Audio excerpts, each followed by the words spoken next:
What's up guys, NepentheZ here, and welcome either to the stream or to the video. This is going to be Saturday's first video, one of two most likely. I was going to get a 10 AM upload out for you guys. Instead, I'm going to live stream and then turn the live stream into a video for those of you that want to see all of this grindy action. So straight off the bat, dudes, welcome. Thank you for being here.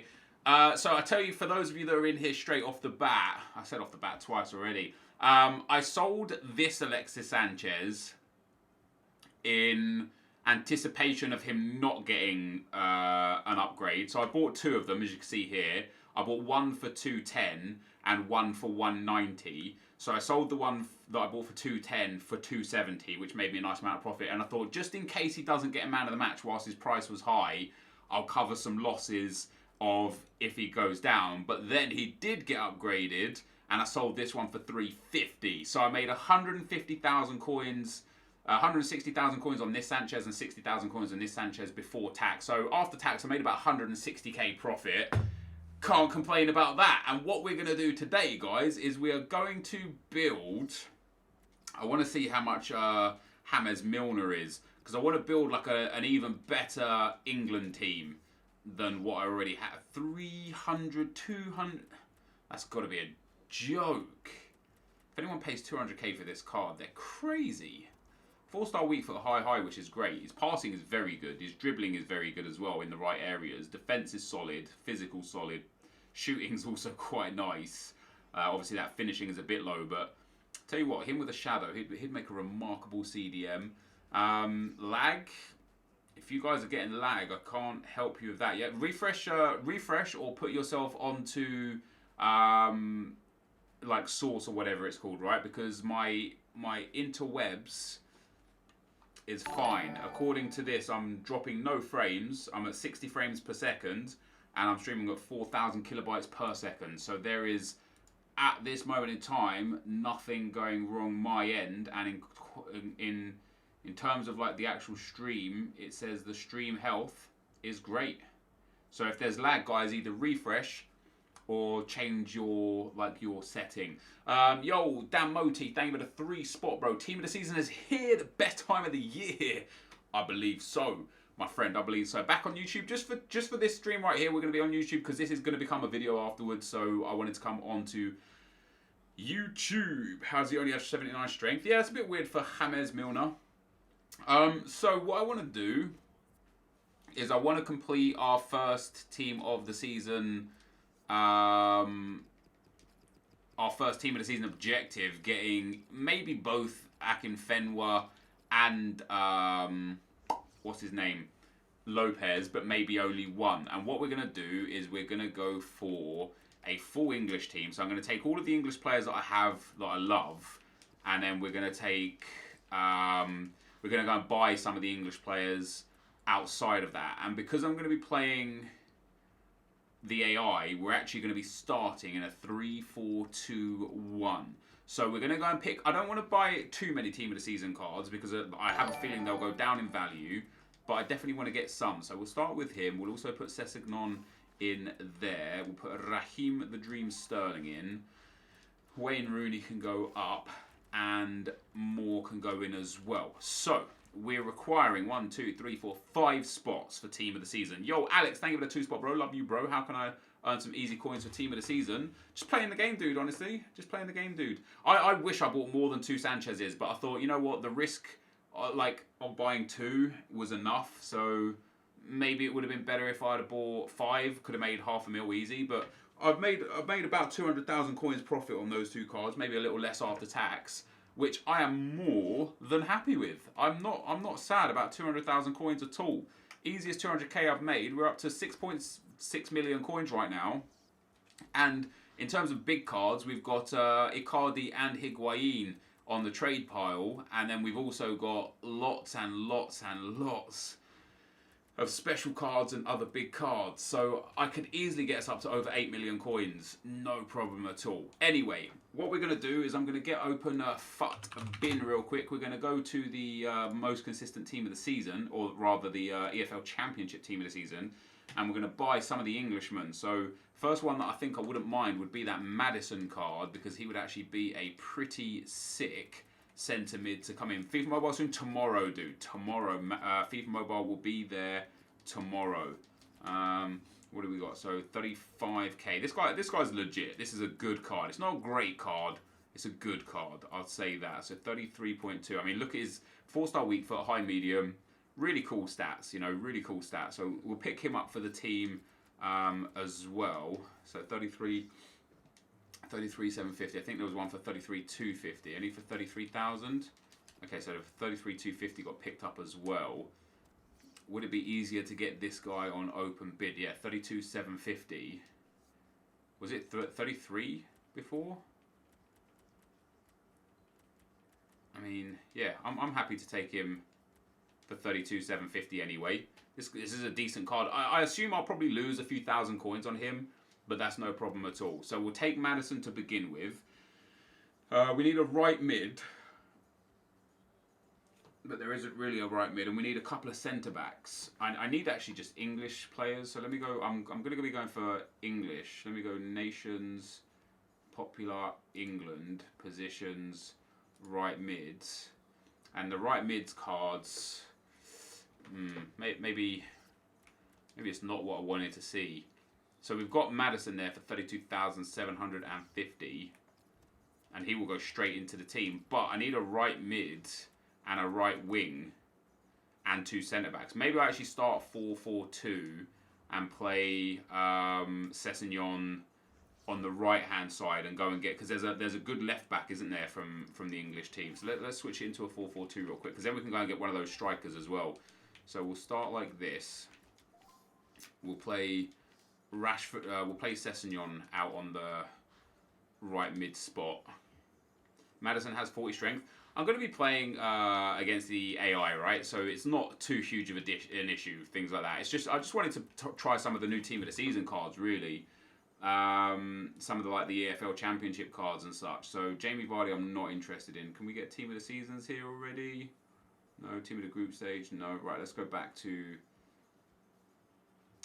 the fuck bin home page. I could actually get just some Championship Team of the Season cards. Actually, it doesn't have to be English necessarily. Let's have a look at the EFL Championship. So key I don't want. So that Marriott card would be alright. Good pace, good shooting. And there was another striker as well. Reed. Reed looks pretty good. What would you guys say? Reed or Marriott? Past the Glory Chamberlain. No, I'm happy to use him there. So for the left back, we need that card called Brian, because he is English and he fits into the narrative of the team. But of course, we don't want to waste too many coins. So what's his name? Brian. Literally Brian. His surname is Brian. There we go. Joe Brian. So this guy, we're looking at about 30 to 35,000 coins. Sessegnon. Well, I already have Sessegnon in the team, right? So we can't very well use him. 33k, 35k, 38k. Oh, goddamn. All of a sudden, this guy's a little more expensive than maybe I'd like to purchase him for. 40k. I bet he was way cheap earlier on as well. 39,750. Okay, so we can get him for 38,000 or so at some stage. 38. Let's try 38 to 38.5. Okay, so 38,250. That one's already been purchased. Otherwise, it would have shown up already. 38,750. That's not bad. So this guy's a pretty good card as well. Good pace, decent enough. Oh wow. Oh wow. I mean, his reactions are a little bit low. That's actually a legitimate card. I'll take him, no problem at all. So we'll pick him up. Did I sell Alexis Sanchez? Yes, I did.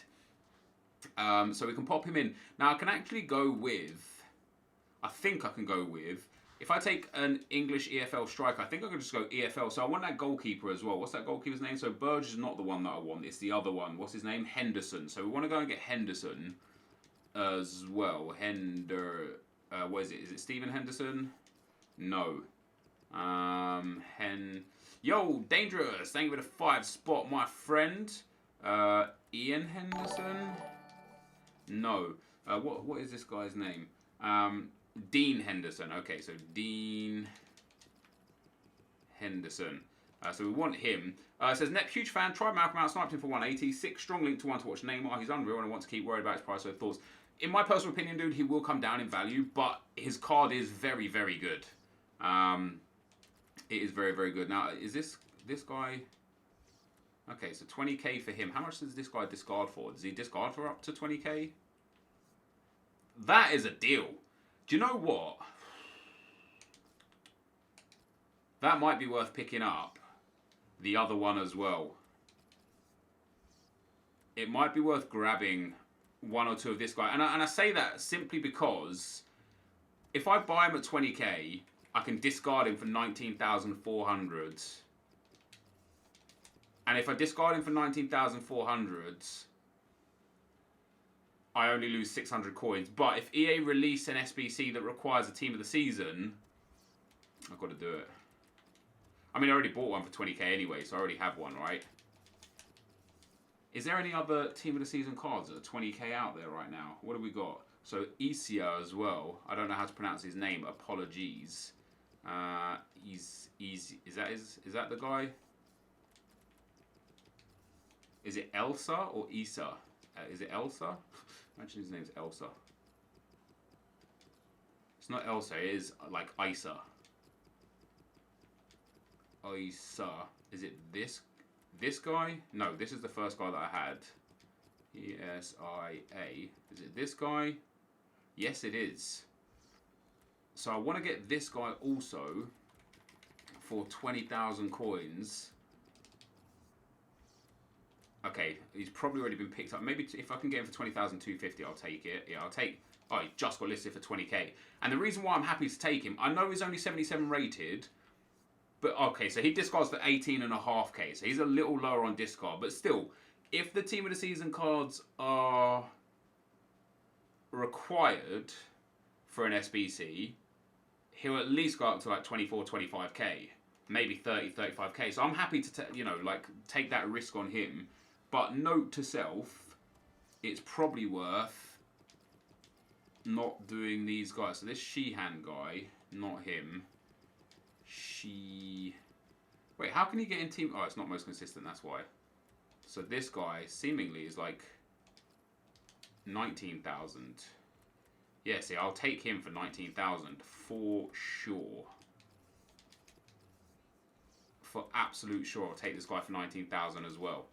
Again, just because discarding for 18,720, I will lose an absolute maximum of 280 coins if you'd never ever require team of the season cards. You know what I mean? Nick Powell, 20k and 83 rated. All right, let's go and get him too. Nick Powell. Okay, so there's a little more. I mean, that is still a good deal, isn't it? Yo, Ronan, thank you for the 5 spot, bro. Hey, net pack team of the season do Corey today. Congratulations, dude. Do you think I should sell now? Will his price come down? His card is sick though, might keep, hope life is good. Honestly, dude, I don't know. Like, my honest opinion is that the sooner the sooner you sell, the better. Because generally speaking, they will continue to drop in value. When the next team of the season comes out, these guys will be even more relevant, and so on and so forth. So it's of my opinion that you should sell definitely sooner rather than later. But it's your prerogative at the end of the day. Do you need the coins? Do you want the coins? Like, it's absolutely your prerogative. So, Burge here next up. Yo, Rush, thank you for the 2 spot, bro. Pat 91 for Bino. Get wrecked off your content. Yo, congratulations, dude. Well done. So, this Burge guy, 77 rated, is 18,750. So, again, I advise you guys to do exactly what I'm doing here. If you've got the funds available. Because, again, 18.5k I can discard him for. 18,750 I bought him for. You can't lose. You know what I mean? You just can't lose. Next up, we've got... See, now, even Mulgrew at an 85 rated team of the season for 25k. 22k, sorry. That's hard to turn down, isn't it?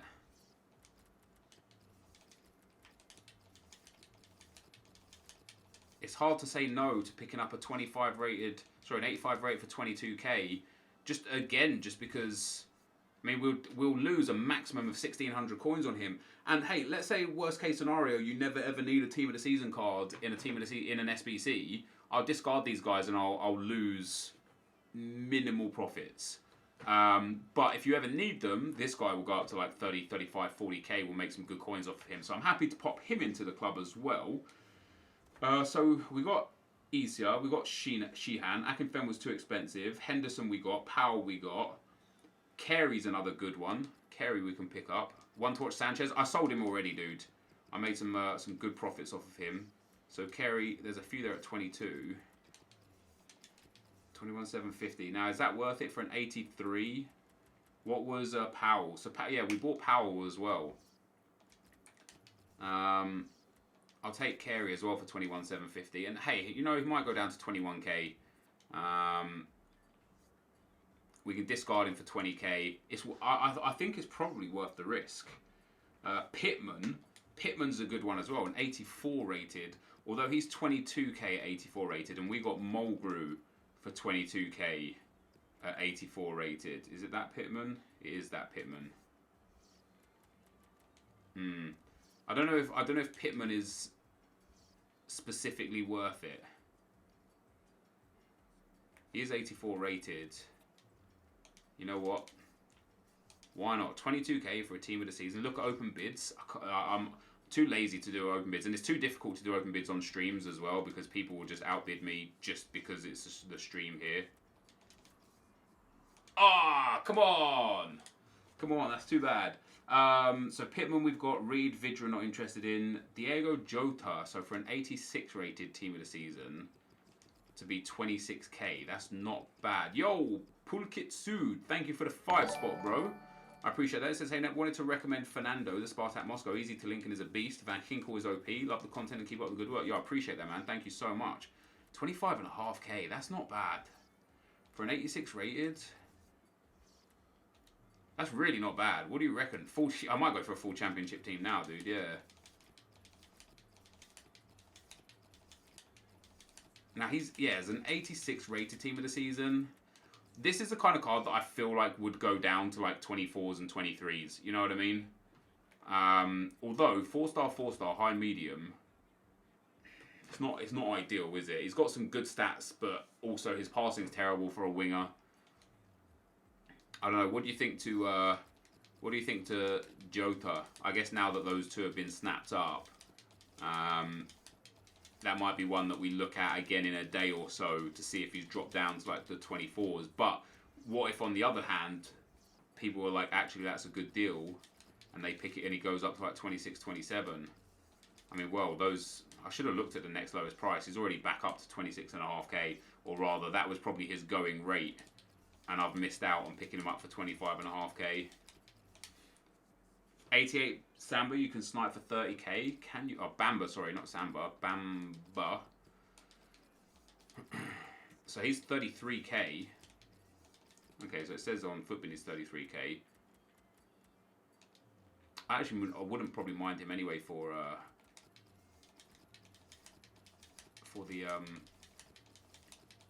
the team. This is again another card that I actually highly expect to drop down a little bit lower. You got 6 mil, man? Yeah, I mean the reason why I got 6 mil though is because I was smart with coins for the most part. Obviously I made some mistakes, but for the most part I've been smart with coins, and that's why I've got 6 mil.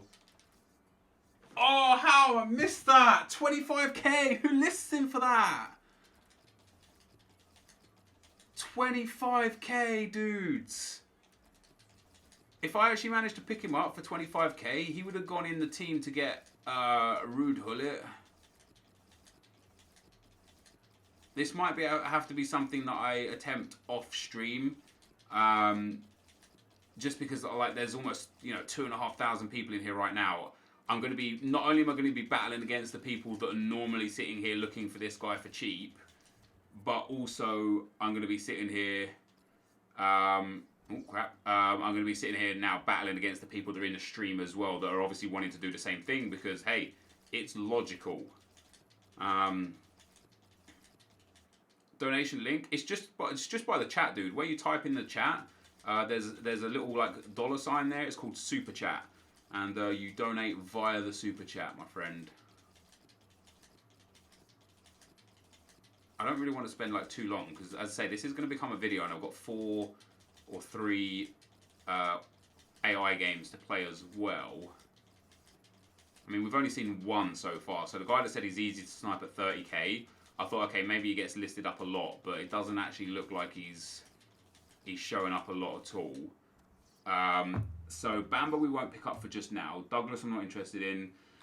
Kenny at 30k don't care about. Ruben Neves I don't care about. Now Dak for 22k is actually an alright deal. And in fact, I was looking at that Dak card before as well.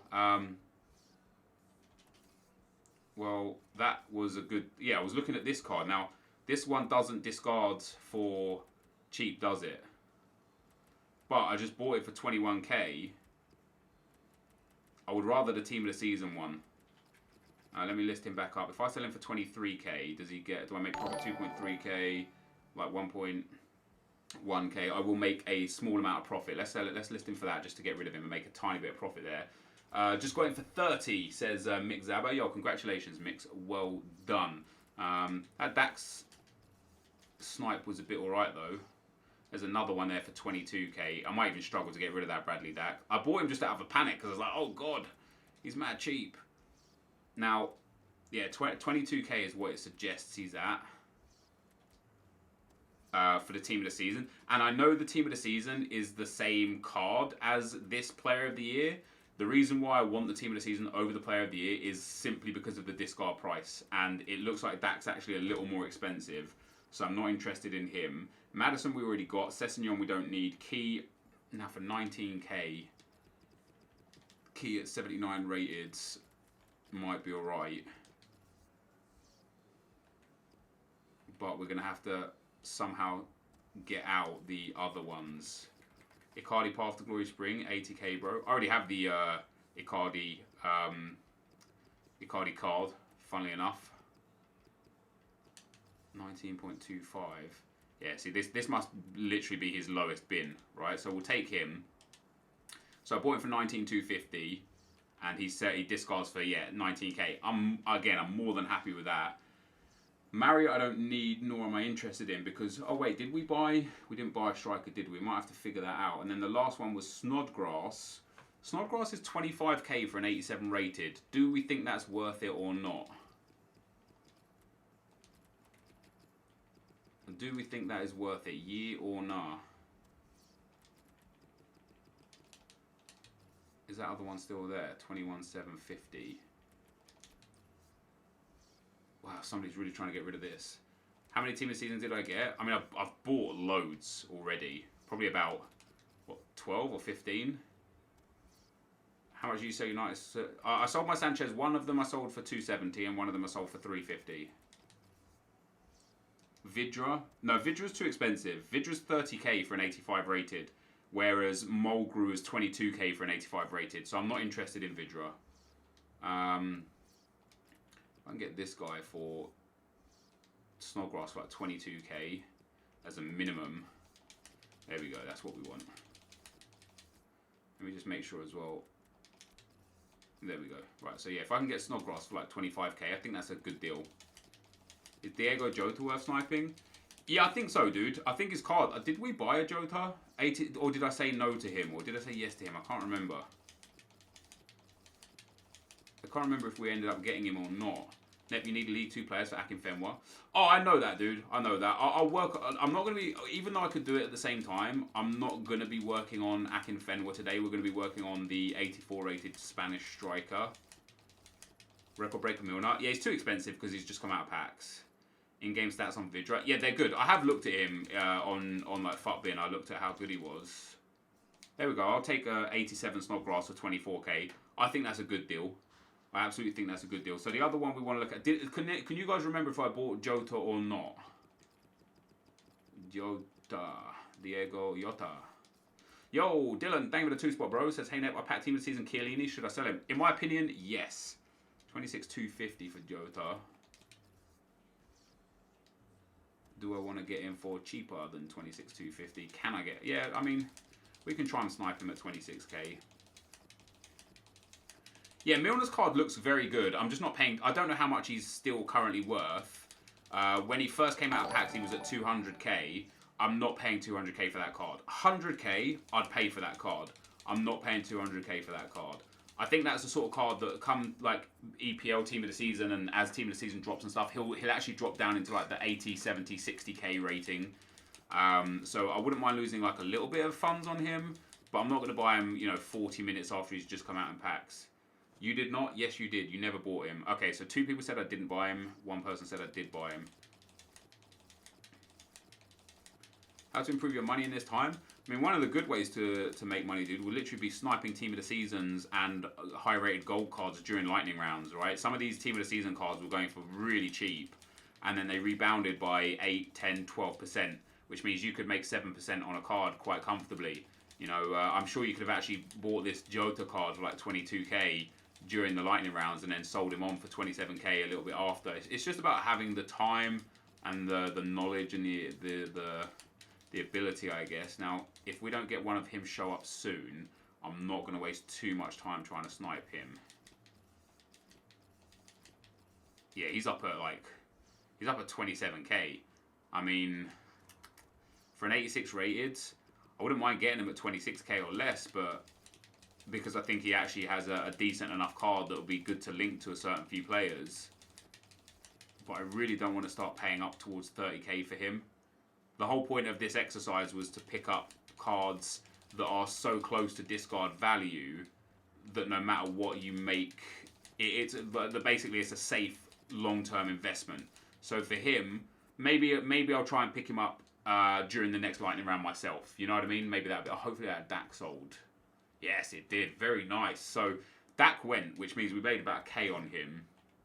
Right, so let's go and have a look at what we did buy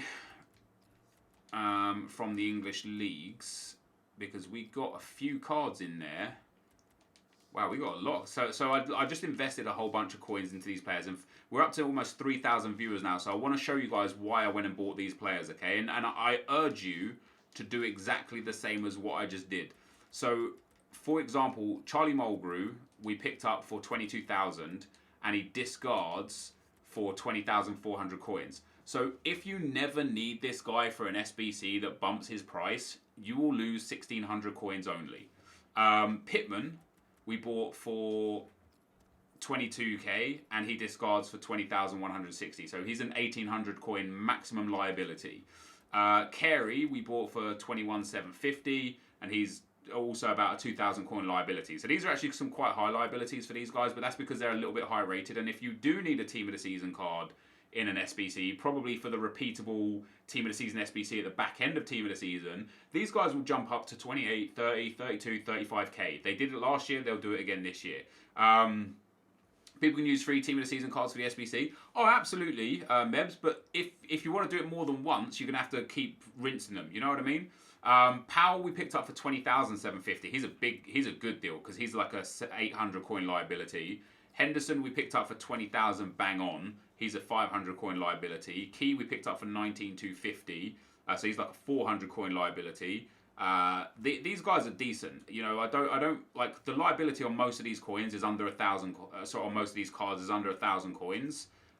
This guy's actually like 1,500 coins. But generally speaking, like the maximum liability we have is 2,000 coins.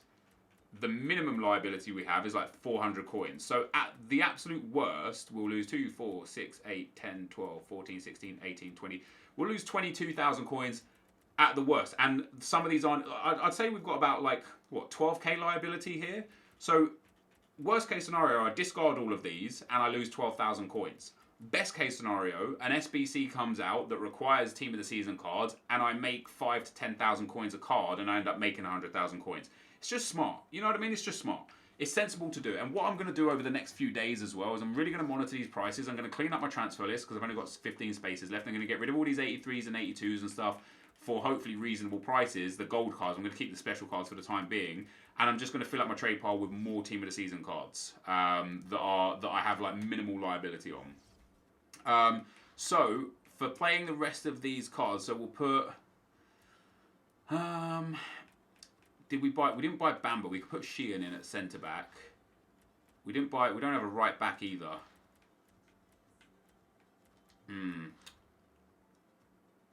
Okay, that's interesting. Do we want to play this guy up front? No, because he won't get the links. Did we get a goal? So in goal is going to be Henderson. Okay, so I actually need I need this guy in defence because he gets a soft link in as well. I don't really have the right players for this, do I? I'm going to have to play Powell in here. And the English striker up front. Pittman up front. Now, the beauty is, we're only up against the AI, right? So, Powell's on full chem. I'm going to need an English. Look at Pittman's stats. Pittman would make a really good, like, cam. 4-star weak foot. Good physicals. Good dribbling. Low reactions, which is a bit frustrating. Passing is a bit meh as well. But, yeah, he's not a bad card at all. What are we doing here, guys, to make this work? So we could put this guy in here instead. Oh no, because he only gets soft links as well because he's English. Should I go for?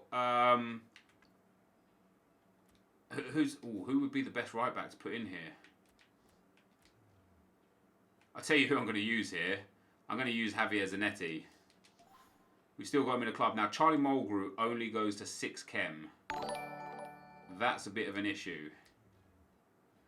Yo, Keating, thank you for the 2-spot, bro. Do you think Ajax centre-back will be cheap? I think it'll be cheap enough, dude. Yeah, I do think it'll be cheap enough.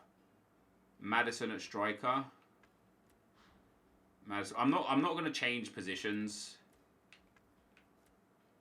And Maddison actually doesn't help anything anyway. Pittman's going to be the one. Right, now I need to score goals with, what is it, English 4 players, right? So this Issa guy, Key, and are going to need to come on if I want to get towards them. Snodgrass at right back. No, it doesn't. I might as well just use Zanetti. Left back to right back. Then I don't have a left back either. Yeah, sad. I mean, this team's alright. Let me go for an English 3 manager. An English manager from the League 3. So, English manager. And then I'm going to have to go and get League 3 manager league. Hold on. Sanchez got a man of the match? Yes, he did. Consumable manager league. Quality gold league has to be this league. There we go. Say something, or you're giving up on me? Don't give up on me, dude. Come on now, it's not that deep. Let's pop this. Use Bardsley at right back. Well, I think this is alright. And again, we're playing against the AI, right? It's not like I'm going into FUT champs with this or anything like that. We're playing against the AI, so this gets everyone to a very reasonable amount of chemistry. 7 chem on the centre back, 9 chem on the midfielder, 7 chem on the right mid. Everybody else on 10. I'm more than content with that. Let's sort fitness out as well. Pop that in. Any specific league SBCs at the top of your head worth doing? I can actually tell you, dude. Let me get on to episode 191 of The Road to Glory because that's where they're all at. Now, I'm going to put some chem styles on these players as well, but I'm not going to put chem styles on that are... I'm not going to put like Hunters and Shadows and Hawks and stuff. I'm just going to put other base ones on there. Yo, we got 3K people here, dudes. I appreciate that a lot. Thank you very much. So it was episode 191, I believe, where a viewer gave the best ones to pick up. If it will scroll down, as soon as it scrolls down, dudes, I'll go and get it for you. So for chemistry styles, is it even worth applying chem? Yeah, I'll put like a let's put backbone on him. As I say, I'm not going to waste top chem styles. He's 92 rated. Who's 92 rated? Sanchez up at 750. No way. Is Sanchez's one to watch gone up to 750? I'd be so disappointed if it has done. I would have missed out on so much profit. No, his one to watch is 324. I sold at the perfect times. I sold one for 270 before he came out, just in case he didn't get released, and then it would have covered any losses on the other one. And I sold one for 350 when he had just got announced and his price spiked. So yeah, at 350 for his ones to watch. I sold at the absolute perfect time. I really did. So Moore's already got a shadow. Brian, now I'll give an anchor to Brian because this is actually a solid card. I rate this card a lot. It's episode 196. Okay, well, thank you very much for that. So episode 196. What's up, guys? NepentheZ here. What's up, guys? Oh, yeah. So the league SBCs that are worth it are as follows. In the Bundesliga, Köln, Mainz, Leverkusen, Borussia Mönchengladbach, Dortmund, Hertha Berlin, Hoffenheim, Wolfsburg, and Bremen. In the Serie A, Atalanta, Bologna, Cagliari, Chievo, Fiorentina, Genoa, Lazio, Milan, Napoli, Roma, Sampdoria, and Torino. You've got then Ajax, Feyenoord, and PSV, Krasnodar and Zenit, Benfica, Braga, Porto, and Sporting. Club America, Guadalajara, Monarcas, Tigres, Besiktas, Fenerbahce, Trabzonspor, Malaga, and Espanyol. Those are like the best ones. And the reason why they're the best ones is because for a really small number of coins, you get a really good pack back. Dak gets a strong link to Mulgrew. Did I buy Dak? I didn't. I could. Oh yeah, Dak does get a strong link to Mulgrew. We'll go and get Dak. We will. Let's go and get him. I want his team of the season card though. I don't want his other card. Episode 196. Yeah. So if you guys want to like have that as something to look at rather than something to listen to, go to episode 196 of the Road to Glory, and then use Matt T. Just an absolute legend. Pop that in the chat with how much it costs you and what pack you get. Just an absolute legend. Right. Let's go and get Dak back. Bradley Dak. Now it has to be his TOTS card. I don't want the other card. Yeah, I don't want that. And I don't really want to pay for a few chem points. I don't really want to. Oh, there we go. 23,250. God damn it! I wish you could filter cards by the way you search. You know what I mean? I'll tell you one way that will get rid of a lot of those. If we go to basic. Oh, come on! I missed out on one for 21k. No, I don't want him at 23k anymore. We've seen so many of him already at that price. Yeah, 23k is like... 23k is not where it's at anymore. Alright. I want to get him for 20... I can't believe... I missed that Bamba card as well, didn't I? For 25k. That's too bad. Right, but and for those of you that are wondering, by setting the chem style to basic... It just really increases my chance to get a Team of the Season card rather than his Player of the Year card, because his Player of the Year card has been in the game so long already that it's likely they have chem styles on them. And I actually might miss out on a Team of the Season card here or there for this value that already has a chem style on it. But the likelihood is that I'll actually pick one up. Am I being stupid not getting one for 23k? I think I am, aren't I? Okay, we'll go for 23k again. That 23k one was there for like 15 seconds too. Check Sanchez 1 to watch price. Yeah, it's like 340 or so, dude. It's like 330, 340. Have I packed any more Team of the Season, bro? Yeah, I've packed a few on the main account. But honestly, not many and not good ones. You got Kenny from the Malaga SBC. Yo, congrats. One of the videos I'm going to do over the next few weeks is actually going to be doing a load of League SBCs just to get the packs and stack them for just a nice Team of the Season. Not necessarily the best one or the Premier League or anything like that. Just one that's got like... Okay, I'm going to keep getting kicked out here. Let me go and find one that's actually there. Okay. I'm going to play a game now. We'll play one without Dak, because I've been transfer market banned or whatever. Like I've been searching too much too quick. So we'll play one with this dude in, with Powell in. Let's have a look at Powell's stats. What would be good for him? I like his dribbling. His dribbling. I wouldn't mind boosting his dribbling and shooting actually. Wouldn't mind giving him a sniper card. I think that'd be pretty cool for him. You pack Vardy. That's awesome, dude. Alright, what do we got? Chem styles. We go for a sniper on him, and then we go up to Pittman, and I think a Maestro on Pittman would probably be the ideal chem style for him. Boost that dribbling, shooting, and passing, and we'll go from there. Once again, dudes, welcome to the stream. Thank you for tuning in, or if you're here for the video later on in the day, thank you for being here for the video. Hit a thumbs up, even if you're in the stream. Look down below how many thumbs ups on. You guys can actually see the thumbs up. I can't. So if you wouldn't mind telling me what thumbs up we're on. And then I mean, we've got 3k people in here. Let's hit a target to start with of a minimum of 2,000 likes. I think that'd be pretty cool. Now, I've got a refresh available in 5 minutes. So we'll play these games. I've already done one of them, so we might be alright. Now, I need to use this guy, and these two I need to use at some point in the games just to start getting goals towards Akinfenwa. 358 now. Alright, so we're about 350, 360. So let's see if we can get... Okay, now we're up on 400s. That's perfect. Let's keep bumping those thumbs up. Let's get to at least 1,000 over the next sort of like 5 to 10 minutes. That'd be pretty sick whilst we play through these squad battles games. So it's a really nice squad battles team, to be fair. This might be a bit more difficult game than I anticipated, but we'll see how it goes. We're up to 620. There you go, dude. So dropping a thumbs up is just super helpful to the video, to the channel, so on and so forth. Now, I'm not going to play the 4-4-2. I'm actually going to switch to the 4-1-2-1-2.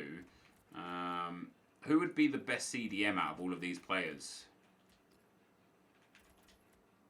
Rashford's going to go up front. Maybe, actually, you know what? Let's switch to the 4-3-1-2. That would be a better formation. Where is it?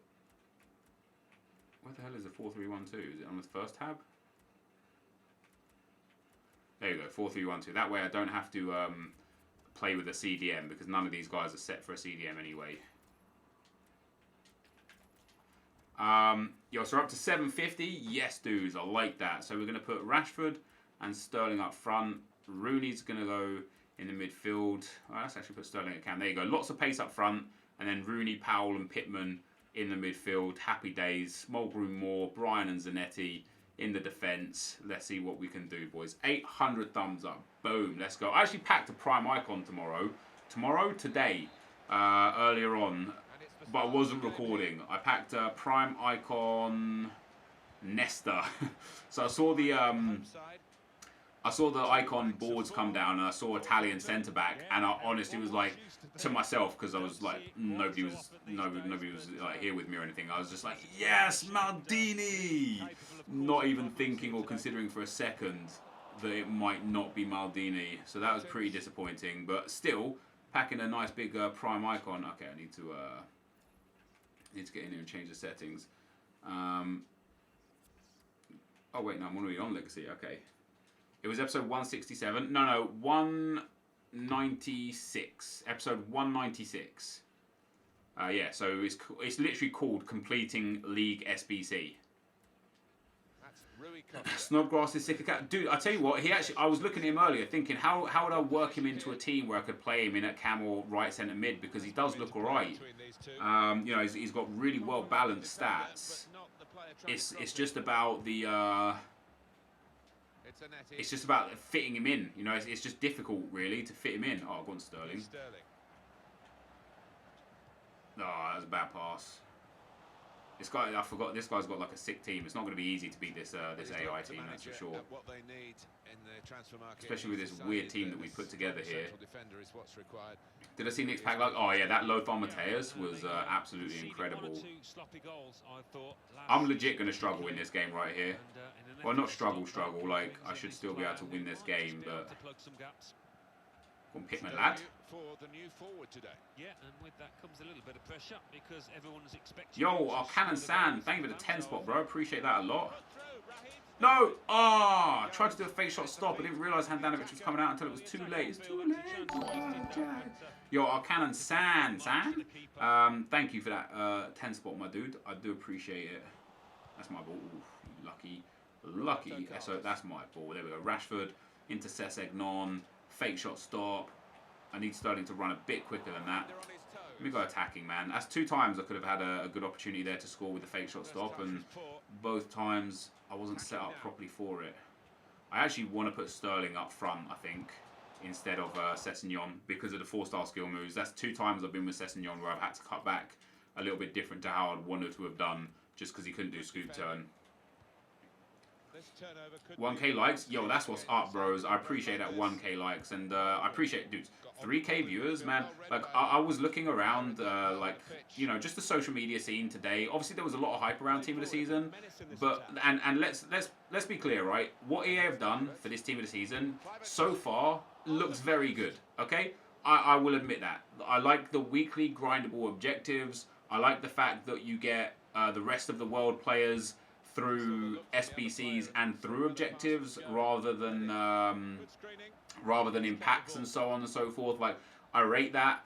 I think there's a lot of good things out of this promo. I think EA have been fantastic with their transparency, like when things are coming and how they're coming out and so on and so forth. That, as a content creator, that's beautiful because it just allows me to plan my days and my weeks and, you know, maybe spend a little extra time with my family or something because I can just work around the schedule that EA have set, right? That's really good news. However, I would say that there's a few things that aren't perfect about this promo. And I spoke about this in a video, and I mentioned this to my dude Corey at EA, who is an absolute top guy. You know, first and foremost, I think the DKT players, they need to... I personally think they should change the way the DKT is run if they're going to be putting Team of the Season players in there. Because for most of you guys anyway, you guys struggle to qualify through the DKT on a normal week, let alone a week where everyone is piling in to try and win these players who are really, really good. So, you know, I don't have like an official line or word with EA, and they might listen to what I have to say and say, well, we don't care what you have to say, or they might look at it and say, okay, we took that into consideration, but actually our stats and figures show this, this, and this. But you know, I put my word out there that Concession. Yes, it's just a problem. So I think one of the things that they could do for the DKT is either have it as unlimited entries. Have I not scored there? Have it as unlimited entries so that you just have a much, much better chance of actually winning these Team of the Season cards, because you've still got to win it, right? Or secondly, having just more entries, just having the ability to play it 16 times over the 2 days instead of 8 times over the 2 days, and I'm sure people would just massively appreciate that. But so I was looking around the social scenes because there was just a big hype around Team of the Season, and rightly so, because as I say, you know, EA have got a lot of things right with this. I think the fact that you're going to be able to pick up you're going to be able to pick up, I think, was it 40 of the 50, 40 or 45 of the 50 rest of the World Team of the Season cards, you're going to be able to pick up through SBCs. Now, if the SBCs are reasonably valued, fantastic. That's really good news for absolutely everyone. If the League SBCs, come on, Sessignon, if the Team of the Season SBCs are a little bit overpriced, maybe it won't be worth it so much, right? But it's still a really positive change that EA have made from FUT Birthday and FUT Swap, where you could only get some of the cards, not all of the cards. You don't have to win the DKT. Oh, you absolutely have to win it to get the player. Yeah, you don't get the player for playing in the DKT, that's for sure. Only this week has 6 entries per DKT. The next weekend has 16 entries. Well, I'll go and have a look at it afterwards, but yeah, you do have to win it, I'm sure. I can't imagine they'd just let you just turn up to play it to give you a Caleon, but so there's that. So I was looking around the socials and stuff, and this basically comes from the fact that I'm surprised there's 3K people here, right? Because at the very start of Team of the Season, Castro and Nick's streams were both popping off. They had like obscene amounts of viewers, as you would expect. And I was sitting there thinking like, yeah, this is going to be good. Good Team of the Season for everyone involved. The consumer gets a lot of good in-game content. The content creators get a lot of content to create, and thus the consumer then gets a lot of content to watch, which is great for everyone involved. Go on, Pitman lad. Oh. And EA get a win because they bring hundreds of thousands of eyes and players to their game that might have already previously left the game, and they also get lots of people spending money. So that is a win for everyone all round, surely, right? That's what I thought. But very quickly, the viewership numbers just kind of dried up really quick. And I think the problem with that is, and the problem isn't that EA have done anything wrong per se. I just think there's not enough. And I know that's going to sounds like crazy, right? But the weekly objectives, for people that really engage with this game and want to be on this game and do a lot with this game, the weekly objectives are like, don't take time. The weekly objectives don't take a week. Even if you're a casual player, you can do the weekly objectives in a couple hours. And that, for me, is one of the reasons why the hype kind of died. quite quickly. And as I say, I don't necessarily say that in a sense that EA got things wrong, because I don't think they got it wrong, or at least I don't think they got it horrifically wrong. I don't think there's like too much problems with that. What I think, as I say, what I think the biggest problem is oh, that's Wazza, you beast. What I think the biggest problem is that there's no SBCs, and I know they're going to be coming Sundays and Tuesdays, and the reason why I know that is because EA told us that, so that's fantastic, some transparency. But there's no even upgrade SBCs, there's no 82 plus upgrade pack, there's none of the, remember those 84, 85, 86 SBCs that you could complete? There's none of that, and that would be awesome to see. So there's no SBCs at all, like nothing at all, which is a bit of a surprise. Not even like a day one team of the season SBC, like a 80 rated squad with 4 EFL players in it that gives you a mega pack. Something like that would have been okay. But yeah, the weekly objectives they're just too easy to complete, and that's maybe a little bit biased from me, because I know some people will actually struggle to complete this objective of winning 4 games on, what is it, world class difficulty or higher. Let me know in the chat actually if you've struggled to win the games on world class or higher. I personally don't struggle. I actually find the AI stupidly easy to beat most of the time. I'll take the odd loss here or there on ultimate difficulty, but generally speaking I find the AI just stupidly easy to defeat. But I know not everyone can, right? I know not everyone can. But yeah, I think EA have got so much right about this promo, but as selfish and as greedy as this may sound and as this may seem, there's just not enough grinding content. So one of the other things that I mentioned to Corey that I hope EA can take on board and address or go forwards with in one way or another is that it would be cool to have the divisions and draft rewards just altered, changed in some manner that makes them grind worthy. So for example in divisions, those 1-player packs that you got in World Cup Mode 2014, where after any game, no matter what, you just got a 1-player pack. How cool would it be to get that from every game in seasons? So you know how like you get the gold upgrade pack, just a 1-player gold upgrade pack. So after every game you play in seasons, you just get a gold player. That would be so dope, because you have a chance of packing a team of the season out of one of those. You have a chance of packing someone that can benefit your team. Or if you fail, what you can do is after every game when you get one of those players that doesn't benefit you or doesn't suit you in any way, instead of just having them go to waste, you can put them in League SBCs or Icon SBCs, and if they don't fit any of those either, you can then put them in the 2-player upgrade pack SBCs. So, you just get something worth something every single time. And it would be such a small change. I'm sure it would have like major implications to the market, right? Because even though they'd be untradeable, just think how many 1 players would get added to the game every minute, every hour, every day. Like you'd be talking probably like probably tens of thousands, if not hundreds of thousands of extra players on the market every day. But it would still be something cool, even if it was for every win instead of for every game, or for every draw or win, or perhaps nothing for a loss, 1 for a draw and 2 for a win. I don't know. Something somehow would be fun for grinding. And then for draft, what would be sick is that if you won the draft, you got a team of the season player pack, and if you don't win the draft, you get a chance of a team of the season player pack. So imagine you win the draft right now today, you get an untradeable team of the season pack. I mean, what are the odds that you're going to pack one of the sick players? I'll tell you what the odds are. Pretty slim. The likelihood would be that you'd pack, your Bradley Dax or your Keys or your Henderson in goal. The likelihood is that you'd pack pretty much nothing. And then if you're the kind of person that's good enough to just win the draft over and over and over, you then run the risk of getting duplicate team of the season cards that are untradeable that you just have to discard. So it's not like it will have major implications to the game or how it's played, but it would still add an air of grinding.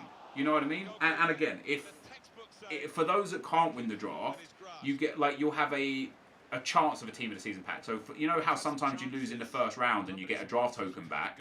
Well, it'd be that kind of thing. You know, every now and then for losing in any round, you just get awarded with a Team of the Season pack. So that way, now it's like, hey, it's actually worth me grinding the draft because I actually might still get something sick out of this, whether I win or lose. So it's just worth your time. It's worth your 15,000 points. I personally think that'd be pretty dope. I completely understand if and why EA just did nothing more than what they've already done for us. That's for sure. That should be a awkward block. But that sort of stuff would be sick. Because, like I say, the viewership after the first hour or so of Team of the Season just dramatically plummeted. And it dramatically plummeted on YouTube and on streams. And the reason why is because on the face of this promo, it is a very, very good promo. But in the depth of this promo, there's just not a whole lot to do right now. You know what I mean? And I would personally love a really, truly grind aspect of this game. Even if it was a huge grind for an average Team of the Season card, it would just be worth it. It would be fun. It would be something to do. And I think that, and that's why when I looked up at the numbers just a second ago and saw 3,000 people in this stream at 1 a.m, I'm blown away by that viewership because that is a lot of people watching me do this right now. That would make players cost less and make FIFA points absolutely worthless. No, it wouldn't. I think you're just looking at a very short-sighted view of that. I think, I mean, look at the Team of the Season player prices right now. A lot of them are already discard price. You know what I mean? Like, I actually went and bought, what, 10, 11, 12 Team of the Season cards for, like, almost no liability. And that's how cheap they are already. So, I don't know. Obviously, you guys are entitled to your opinion. That's personally my opinion on the subject. And I won't have anyone tell me any different. Right, let's go back and see if we can actually get into the market again now. Because I want to get Dak still. Alright, so there's none of him on the market here. Sell Team of the Season now or later. So listen, this is always my theory on selling players. If it's a that's a really good price for him, 22k, hell yeah. If it's a discard value Team of the Season, like Snodgrass or like Dak or like any of these players that we've picked up, any of these blues here, if it's any of these guys, I'd say just hang on to them because you'll be able to discard them for almost their value, and then if they're ever needed for anything, you'll be able to sell them and make a good profit, right? So, yeah, oh, look at that. That's beautiful, that is. So that's to be considered. If, however, you've packed one of the big guys, I would personally say sell outside of lightning round times, but as soon as possible, because the player prices will just continue to drop 100%. Arcanon Sand, thank you for the 20 spot, bro. He says, hope you'll enjoy Team of the Season, not partaking this year. Yo, dude, that's respect for that, bro. And Michael Maslen with a 5 spot, appreciate that, dude. He says, can I have a shout out? My channel is 707 Games. Well, that is your shout out. Oh, lots of Team of the Season packs just hit the code, according to Footwatch. Oh, well, damn. Lots of, I can't really read that because it's really small. Footstore pack, community Team of the Season, 1 gold Team of the Season player from the EFL Team of the Season squad. Oh, so, yo, dudes, it's got to be done. So they're going to do a community Team of the Season recyclable pack. Now, do you think it will require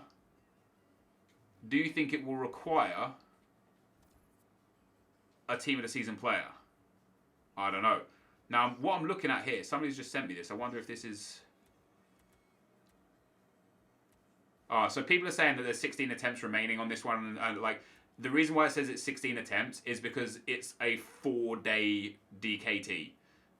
Once they add 2 in there instead of just the 1, there will be 2 of them at 88 attempts each instead of 2 of them at 16, 1 of them at 16 attempts. And these ones both have 8 attempts each as well. So that's interesting, that is. So yeah, 1 gold Team of the Season player from the rest of the world Team of the Season 49 to 41 selection. So that's the SBC to come Sunday. A 49 to 41 to... Oh, and then all the Team of the Season. That's all the SBCs for Team of the Season. Yeah, a lot of it looks like it's just the SBC stuff. But hey, straight away... Yeah, that Milner does look sick, actually. I looked at Milner and I said earlier on in the stream, if James Milner comes under 100,000 coins, I'll pick him up. But as good as his card may look, I'm not paying 180,000 coins for this card. I mean, it's got some really good spots about it, right? 4-star weak foot, perfect. High, very, very good. Defensively, very strong. Passing, very good. Dribbling, also very good in the right areas. His shooting from range is good. His stamina and aggression are good. With a Shadow Chem style or an Anchor Chem style, you're going to have yourself an incredibly well-rounded card.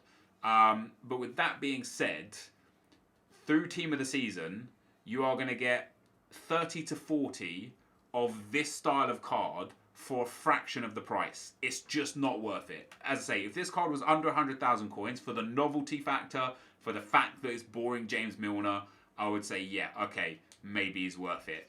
But outside of that, I'd say actually no, probably not worth it. Right, let's get into the next game. Let's go straight into it. We'll see if we can... well, we've got Dak in the squad now as well. Dak is back. Nep, do your friends call you Craig, or would they call you Nep, Nepo, or variations? It depends on the friend and where I met them and how I met them, really. A lot of the people that obviously I've known since before I became a YouTuber would call me Craig. Most of the people that I've met through the YouTube and through the industry call me Nep or Nepo, or nobody really calls me NepentheZ. Just Nepo or Nep as the main names. Look at Ducouré. Yeah, Ducouré is exactly somebody that I would say, like, when you look at him versus that James Milner card, Ducouré's 150 and arguably a better card, you know? That's a record breaker. Yeah, that record breaker Milner got released just an hour ago, so right, I didn't like the 3-4-1-2 there. I'm going to go for the 3-4-2-1 for this game, and we're going to play Zanetti. Yeah, Zanetti's going to stay there. Who was our left back? Ooh, no, maybe not. Maybe Brian stays in defence. Who do you reckon would make a better winger, guys? So Dak and Rooney. No, Dak and Pittman in midfield. Sterling and Sessegnon on one side. Rashford and the other wing. So basically, on my right-hand side wing, do I want Brian or do I want Zanetti? Who would make a better defender? Who would make a better winger? So Brian's got better passing. Zanetti's got better pace, similar physical, better. Zanetti's got better shooting, so I suppose Zanetti out on the right would be better. Did you make your coins on pass? Yeah, so I made a lot on Sanchez actually. So right now, looking at Sanchez's price, and again, I'll explain this again just because there's so many new people into the stream. Looking at Sanchez's one-to-watch price now is 310k. So 310k for that one-to-watch Sanchez. I bought my Sanchez's at 190 and 210. I sold one of my Sanchez's at 270 in the hype before he got released, because people didn't know he was going to get released. There was just speculation that he would get released. So I sold one of them then because I thought, hey, if he doesn't get released and I sell one now, I'll cover any losses from what the other one would take and still make a small amount of profit, you know, 10, 20, 30k. Then as soon as the man of the match Sanchez did get released, I listed my other Sanchez up for 350 and sold him. So I made about 200,000 coins before tax. I think it was about 160,000 coins in total. That's a banging ball. Oh, where's that? Oh, nearly. Sessegnon left mid. He has better defending. Oh yeah, I'll switch them.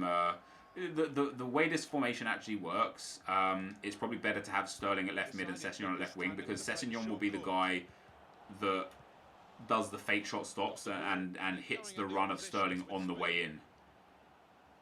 That's good defensive work that's from Rashford. That is not a foul. Come on now. Come on now. You're up, Rubestar and Typo are the welcome dude. Yo, Pittman's a beast, man. I can't remember if he scored a goal last game. Rooney scored one, I know, but it's a dangerous feel to this attack. It's looking good from their point of view. No, why does he hit it like that? That's too bad. And I'm not sure if you've answered already, only just joined the stream, but would it be a smart idea to use a team of the season like Ducouré right now? Should we definitely wait on someone like him, dude? I guarantee you he'll be less than 80,000 coins by the end of the week. Oh, this isn't online, NepentheZ. You can't play like that. Ooh, might be countered here. They've got a good spread of players. That'd be a goal. That would be a goal. Even if you need the team of the season for that SBC with 83 rated team, if you don't get a good team of the season, you put it back in. So I think there's more room to invest in the 83s. Yeah, very much so, actually. Yeah. I don't know if it's an untradeable team of the season. I would say you probably won't need a team of the season card to do it. It'll probably just be like an 83 or an 84 rated team. Probably an 83 rated team would be the most reasonable thing. And the reason for that is because these cards, they're good, yes. They're team of the season cards, yes. But they are not top cards. You know what I mean? Like, none of, like, I was looking, yo, what up, Ryan? Welcome, dude. I was looking at all the rating per position charts that are offered on Footbin. You know, I did a video on it the other day, the highest rated team, like putting the right chem style on to make them the highest rated. And only a few of them get into like the 91s and 92 rating per positions. None of them really get into the 93s or higher, maybe the odd one here or there. And so there's already just multiple better alternatives out there than these guys. Obviously, it's the EFL team of the season. And I'm talking about the EFL team of the season as well, not the most consistent team of the season, because some of those guys have beast cards. But yeah, that's where we're at with that. Let's get. You see how overpowered the fake shot stop is now, guys? Like, I know I didn't score off it that time, but it's so good against AI. Yo, Ruben, thank you for the 20 spot, bro. He says, why do you get a bronze Akin Fenway instead of a team of the season? Oh, you mean instead of a gold one? Genuinely no idea. Maybe it was a mistake that they decided to keep. Maybe it was there by design. I genuinely have no idea. But I think it's pretty cool. 84's a 3k worth? No. If 84's are already up to... Oh, wait, 84's at 3k? Yes, worth. I would say that's definitely worth it. Will I get team of the season Robertson? Depends on his price, but potentially, yeah, it's a very good card. Douglas and Neves look good. Douglas looks alright, except for the fact that his passing... Is it his passing? What is it that's just woeful? I don't know why I've got my headset on here, because I have no noise going through it. And I need to hear if my dog starts barking. No, Douglas's passing is his dribbling, man. Like, he has 66 reactions, and that is quite simply not good enough.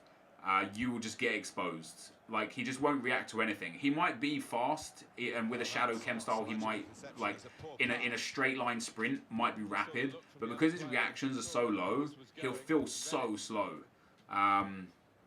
He'll feel super slow when, like, getting into the positions you want to get him. Here's that fake shot stop again. And that again is why... Oh, okay, I couldn't get a shot away with Rooney. But that's why it's so overpowered. That's why this formation is so strong as well, because you have two wingers, which just allows you to get the fake shot stop off and get the other winger running in. This might be a goal for the AI, actually. That's a good run. Yeah, I could feel that being a goal, the way the AI was running. 83s for 1.4k worth it? I think so, dude, yeah. You can get 83... You could probably snipe them at 1.2 to 1.3 as well. I absolutely think they're worth it, for sure. Now, the problem with this formation that I play is that it is defensively inept. You know, three centre-backs only.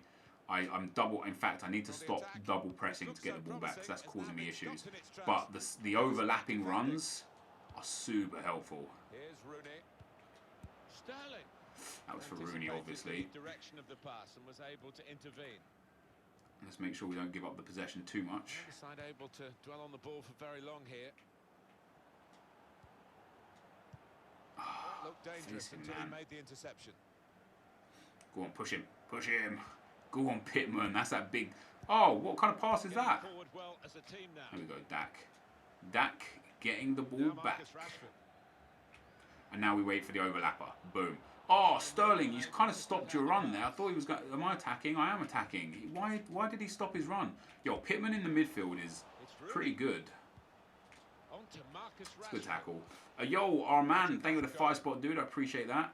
It says, hey, Nep, do you think Fuck Birthday Bale's price is going to go down or should I just buy him now? I couldn't even tell you, dude. He's a very special card because obviously he's a position change. And he will never be in packs again. It's very unlikely he'll get a team of the season. Like, I couldn't... The general trend of players is probably going down. And so, generally speaking, I'd probably say, yeah, he's likely to go down. But I couldn't say with certainty because it's such a unique card. I honestly wouldn't be able to say.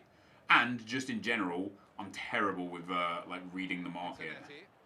It's easy enough to guess when like a 1-to-watch card gets upgraded and stuff, but outside of that, no, that's for Rooney. Jesus Christ, the passing on this team right now is horrific. That's like 3 times I've like passed a simple ball to a simple area and it's gone nowhere near where I've asked it to go. Oh, as if he's come away with that. I had 3 men on him. Very good indeed. Probably enjoyed it. Move has broken down.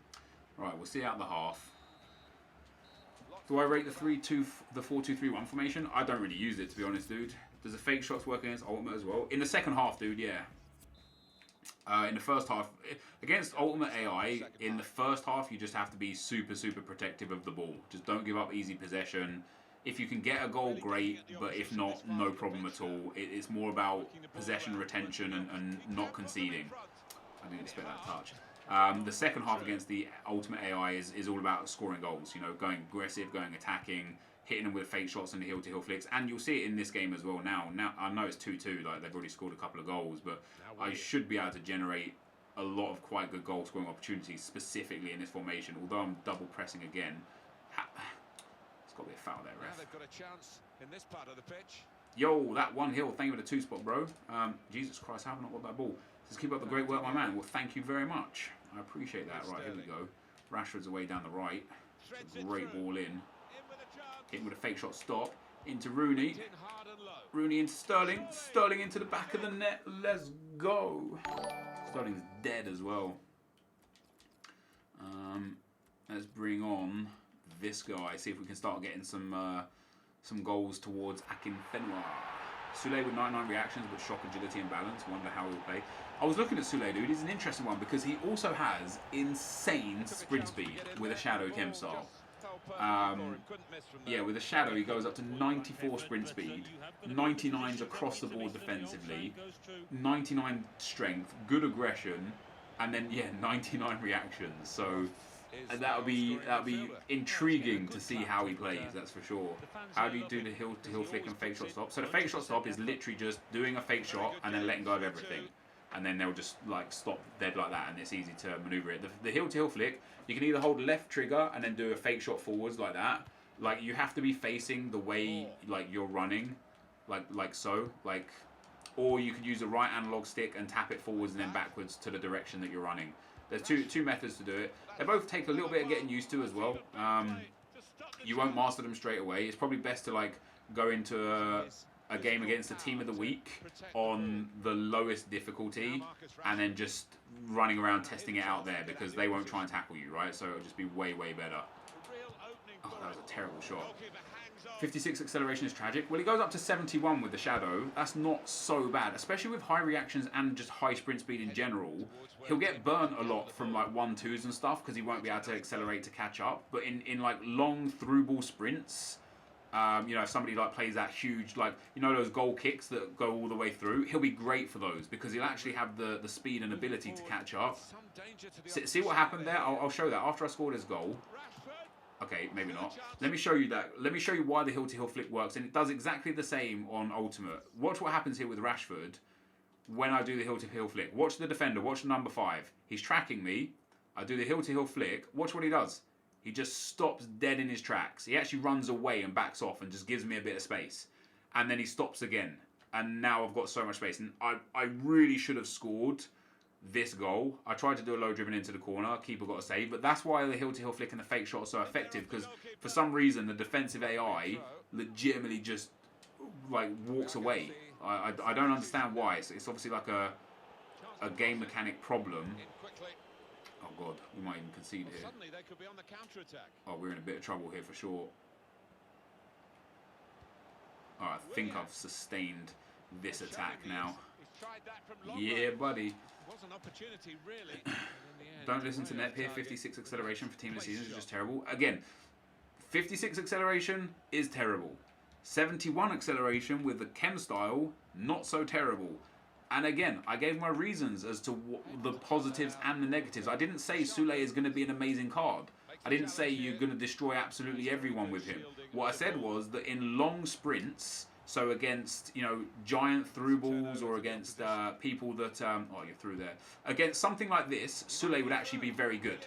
Because the ball travelled for such a long period of time that he would have actually got up to his full sprint speed, even though he has low acceleration. So he would have been good in a situation like that. He would have reacted quick, he would have got up to his full sprint, and he might have actually pulled, got back in front of the attacker. In a 1-2 in a narrow situation, in like a close area, on the edge of the box or on the halfway line or something, where you're playing like intricate passing and then you burst away, he's going to be in trouble because you're going to get away from him quite quickly and he won't have the acceleration to catch up. So it depends on the situation. Generally speaking, there will be better defenders in terms of pace out there.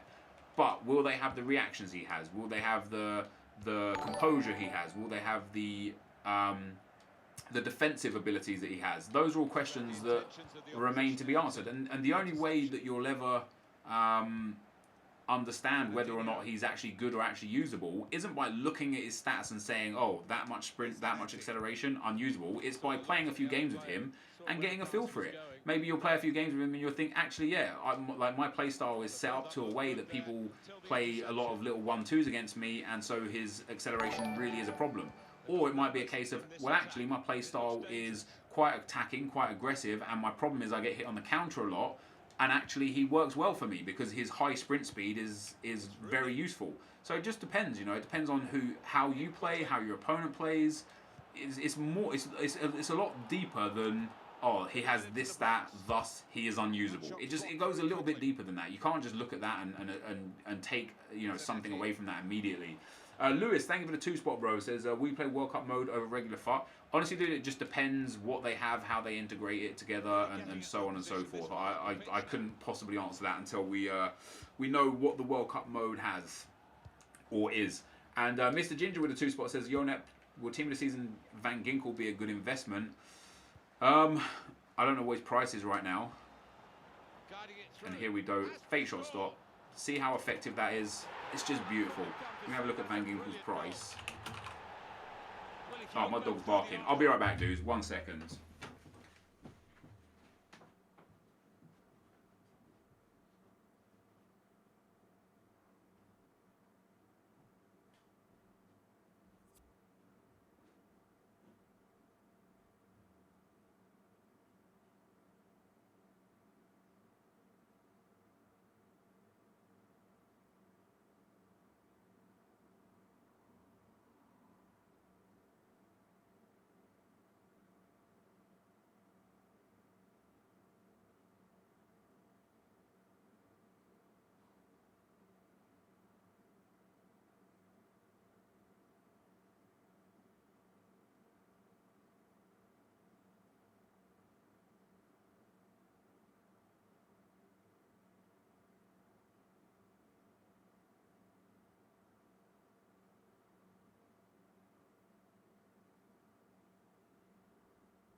worries. Let me grab a drink here real quick as well before we carry on, because my mouth is dry. I've been talking way too long. His wing. Van Ginkel 20. Yeah, Van Ginkel's way too expensive at 65k. That's way too much. If his value comes down to 30k or less, then yeah, he's reasonable. But at 65k, no way. That's a rip-off.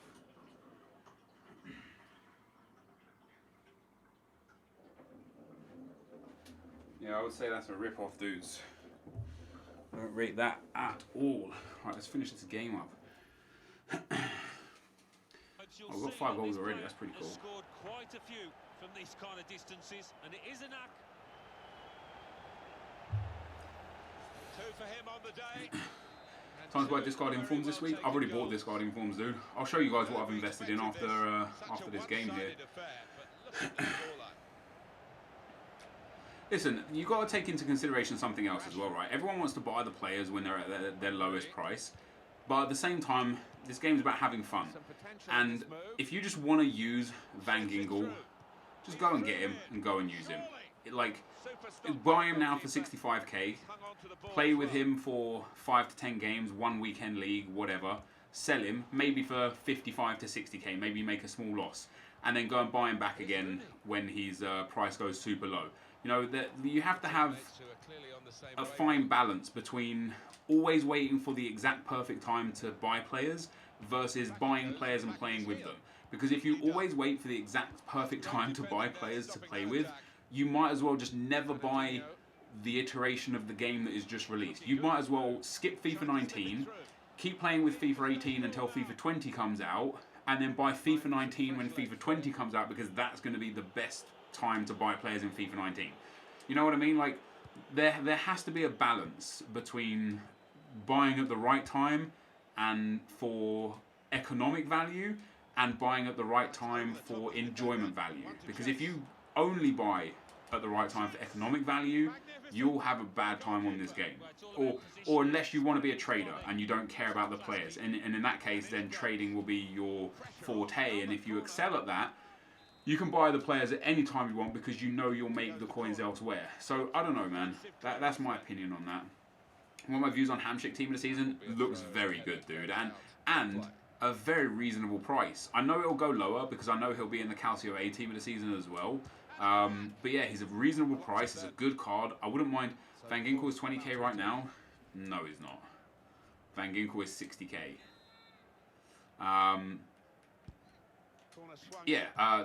So Hamshik, I want to check his card against his card last year, because his card last year, his Team of the Season, I thoroughly enjoyed. Right, that'd be full time there. 81 discards worth it, or go with the 82s? I don't know, dude. I think they'll all be worth it. Are there any 84 rated cards that are cheap at the moment? I don't know. I haven't really looked at that sort of stuff. That was another nice easy win there. So we're up to gold 3 already in squad battles. So we'll get some good rewards from squad battles this week as well. We also get the blue kit. Woosa, let's go. Score La Liga game. So I'll do that. Score from a corner. Alright, so a La Liga game and a corner we'll try and do in the next game. We've got 3 or 4 for him. We've got 2 goals so far for that one. None of that, and 2 goals for that one as well. That's alright. We're getting there. We'll get through it. How about Fabinho? Yeah, Fabinho's way too expensive right now, in my personal opinion. 375k on PlayStation. I mean, don't get me wrong, that is a very, very, very good card. But for 375k, I know he's Brazilian, and he's from a league that's hard to link, but he's 375k and he becomes a 94 CDM and a 95 centre back. And then Chiellini team of the no, not Chiellini. Bonucci's team of the year card is, wow, he's actually gone up massively. It's gone up to 530k. Yeah, okay. I thought Bonucci was still like in the mid 400s, and I would have said, like, you know, you're probably better off like getting Bonucci into your team in some regard and just swap him in position, or like just at least taking into consideration the fact that you can get a Bonucci for 500k, and then that Fabinho is close to 400k. It's just not worth it. Fabinho will absolutely come down in price, in my personal opinion. Again, right. So here's some stuff that I invested in. First and foremost, I invested in discard team of the season cards. So we picked up a whole bunch of those. What's that? That's 8 on that page, and 5 more here. I also went and invested in a whole bunch of discard informs, again, for the third or fourth time. So this guy I picked up for 11k, an 81 rated. Discards for 10k. This guy for 11k. Yo, Luke, thank you for the 2-spot, bro. Is swapping centre back Mateus to centre mid a good tactic still? I think there's just better players out there, to be honest. Now, dude, I don't think he's necessarily worth it. Vanaken there we bought for 11k. This Walker card we bought for 11k, although he discards for a low amount because he's so low rated. This guy I bought for 11,750. Why did I spend 12k on this guy? Well, he's still, yeah, he's 11,500. I don't know why. I must have bought him by mistake and paid 1,000 coins extra by mistake. So I bought some of those discard informs there. I didn't spend like too much on discard informs. There's another Vanaken here, 10,500 on that one. What else have we got? I know I bought quite a few more. So yeah, another one of these guys, 10,500 for him. Another Fisher for 10,000 for that one. And what does he discard for? Almost 10,000. So that was an absolute bargain for him. Another Vanaken for 10,750. So I invested in, and then we've got loads of informs here that are not selling for one reason or another. He's still 29,000 there, 28,000. I would happily get rid of him. Yo, Mix, thank you for the 2-spot, bro. Will Arias get team of the season? Honestly, dude, I don't follow the league enough, so I couldn't honestly tell you. Let me send him back into the club. Let me send this guy back into the club, and let me send this guy back into the club. Those that didn't sell, we'll just send back into the club. Now this guy, Maximovic, doesn't even sell for 700 coins. I'll send him back into the club. Oh, he's wait, why don't you let me? Never mind. Horao. Ruben Neves is 88 and cheap, I think. Maybe so. So I'm going to keep these informs here that aren't selling. Just, again, and until they're worth selling at a better spot, at a better price. We'll swap the ones that have got a red outline around them because I just can't be bothered to deal with them. And I think I'll just discard Maximovic. Just so I don't have the one red outlined Maximovic sitting in my club. Yo, what up, Jason? Welcome to the stream, dude. Pack code? Yeah, I already discussed it, dude. I already saw it. Looks interesting, that's for sure.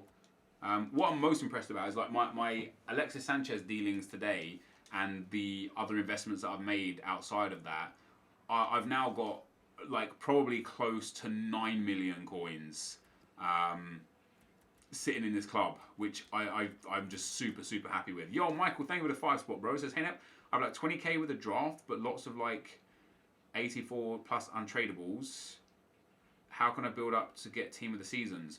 The first thing I'd suggest for you to do, dude, is just to play the game. Play the daily objectives and the weekly objectives every day. Make sure you get those sorted. The next thing I would consider you to do is just to make smart investments. So the 81s, 82s, and 83s. Bin sniping is good. Make sure you get at least minimum of like silver 1, gold 3 on squad battles every week. Make sure you get at least a minimum of silver 2 on foot champs every week, just so you've got a continuous influx of packs and coins coming in. And that will be the good start, man. That will be a good start, you know. Outside of that, smart trading, smart investing, bin sniping, there's some good methods to be able to pick up some good coins. James, thank you for the 2-spot, bro. Think you'll try out that Giovinco? Absolutely, dude. He looks fantastic. And I'm actually going to do his League SBC as well, because I want to use it in Hullet SBC. So I will do the Giovinco League SBC. I've actually been saving all my MLS players for a while, so I'll have most of that completed by now. But yeah, I'd say, dude, my most, like, what you have a draft 20k and a load of 84 untradables. I mean, honestly, dude, the best bet is to wait. Who was 6k? Who did I just sell that was worth 6k? Is one of these guys worth 6k? Is Goodmanson worth 6k?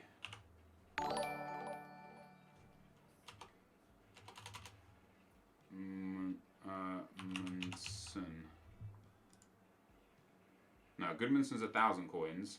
Weight Horse is 6k. Wait, why? Wegged. Why? Damn, he is 5k. Why is he so expensive?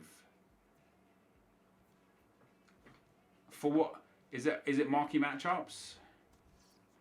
I think because he was on the trade pile, I'll have another one in the club. Michael, thank you for the 5-spot, bro. I'm a gold 1, maybe elite 3 player. I want to play foot champs, but I just do not have the time to do it. Also, I have an untradeable Prime Hernandez to go with it. Yeah, so still my answer would be the same, dude. Just play as much champs, as you can, as much squad battles as you can. Just play the game honestly as much as you can, and don't spend. Just keep accumulating the coins. That would be my opinion. So I've got another one. There you go, guys. Yeah, so he is like 4.5k. So AZ is the club to be. Is there any other Eredivisie players that are worth a lot, or is it just this club specifically? So is this guy worth a fair bit? Oh well, damn, he is. Well, why didn't you guys tell me? So we'll get a few K for him. And I think this guy's... Oh, he's tradable too. Oh, hell yeah. Why? What took you guys so long to tell me this? What's the... sell AZ and Ajax?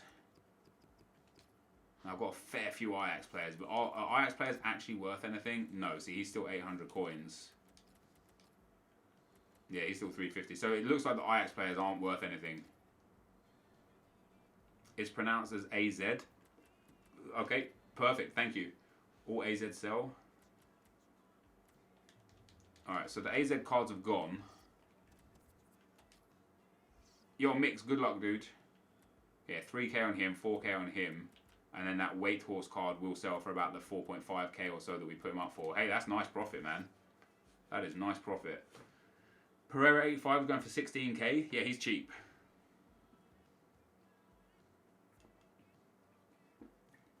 Seti D, the ball centre back, the ball guy is selling for 4k. I think I have him as well.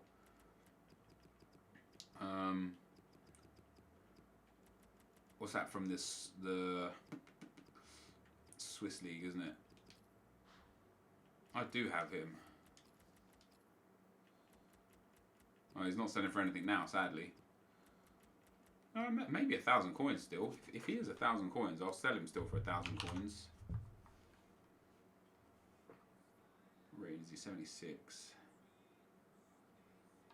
Or is it Seti D? Martinez 170k. Yeah, that's not bad. Seti D. No, 550 coins. He isn't worth anything.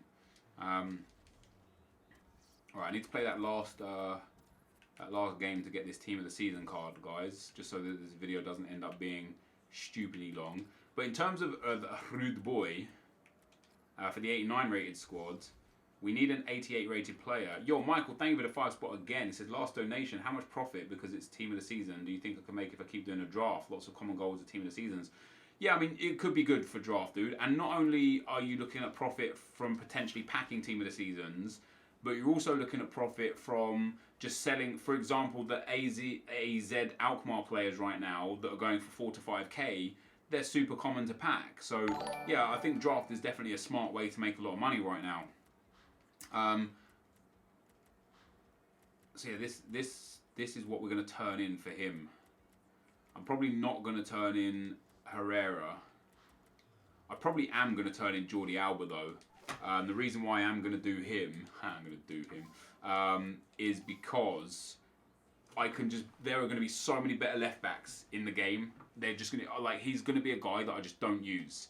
So Jordi Alba's going to go, and all of the red cards are cards that are purchasable off the market. I think this might be the team that we throw in.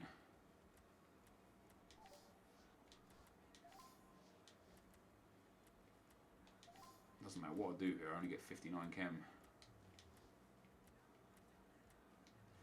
it matters. I've already got plenty of chemistry.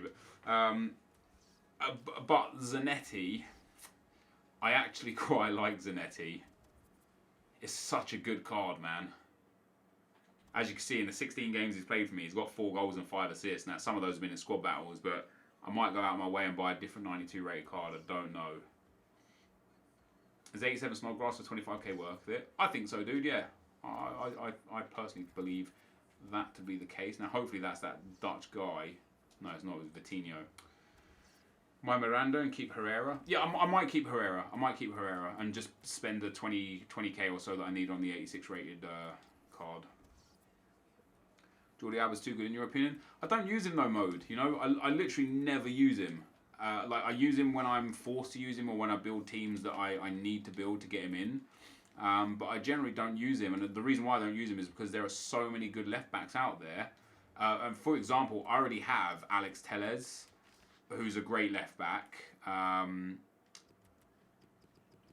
Like I thoroughly enjoy him. We've now got Robertson as well, who's a great left back, and Tellez is going to get a team of the season card more than likely. It will blow this Alba card out of the water. I mean, it already does. Similar dribbling, similar defending, way better physical, way better passing, a little less shooting, and a lot less pace. But these cards, like Tellez is a good card, you know what I mean? So, I don't know, man. I don't personally think that keeping hold of that Alba is gonna prove me good in the long run.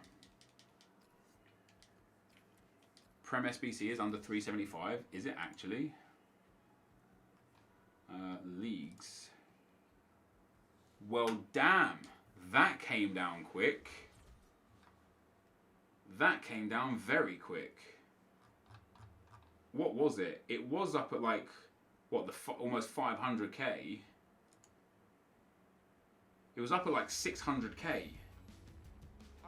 And now it's down under 400. Just today, literally earlier today it was 440. And now it's plummeted to like 370. I tell you what, that KDB, that might be worth it. To get a 94 KDB, think of what we'll get back out of that as well, because we'll get some, like a lot of coins back. We'll get 22.5k back from it. We'll get all the packs back that will generate some coins too. It will probably cost us less than 300,000 coins for that KDB. Is it worth it? I don't know. Maybe it is, maybe it isn't. I'll monitor that, because if the price continues to drop down, if it goes to 350k or less, I don't think I'll be able to turn that down. KDB is such a good card in this game. His team of the year is one of my favourites. But the other thing to consider is that if his team of the season is higher rated than his team of the year, I actually wouldn't want KDB. I would want his team of the season card instead, or his team of the year, because they'd be tradable and they'd be incredible. They'd be better than the 94 SBC, right? So I don't know. Yo, welcome to the stream if you're new as well. Appreciate you guys tuning in. How many likes are we up to now, dudes, on this stream? If we're under like 1.1, 1.2k, let's try and bump it up to 1.5. Why is 500k? Why is Vardy 500k? Surely not. Oh, dude, ludicrous price. Genuinely a ludicrous price. That Jamie Vardy, outrageous at that much. Team of the year, Kevin De Bruyne is the best player this year. Yeah, I agree. He's been my favourite player so far this year, along with potentially Kaka as well. And this is where the fake shot stop comes in handy again, boys. Oh, come on, Sterling. You've just got to be stronger than that. That's all I'm asking, bro. Just to be a bit stronger than that.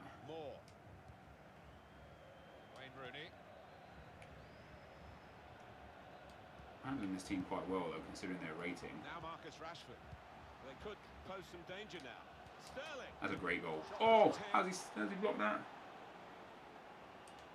Giovinco looks, yeah, Giovinco's card looks very, very, very, very, very, very good.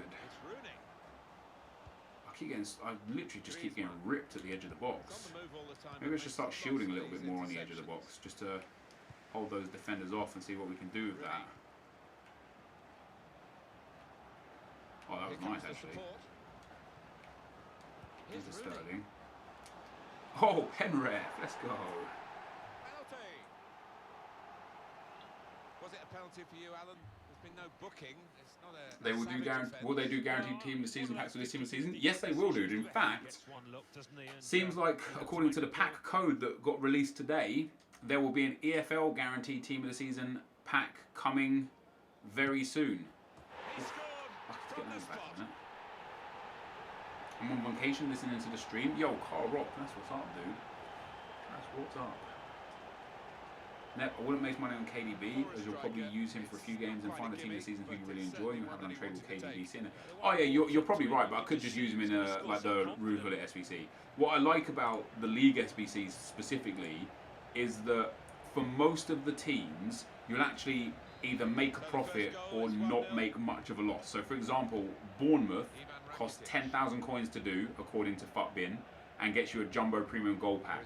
Now, if you're really, really intelligent with how you sell items out of the Jumbo Premium Gold Pack, you can easily make 5,000 or 6,000 coins as a bare minimum.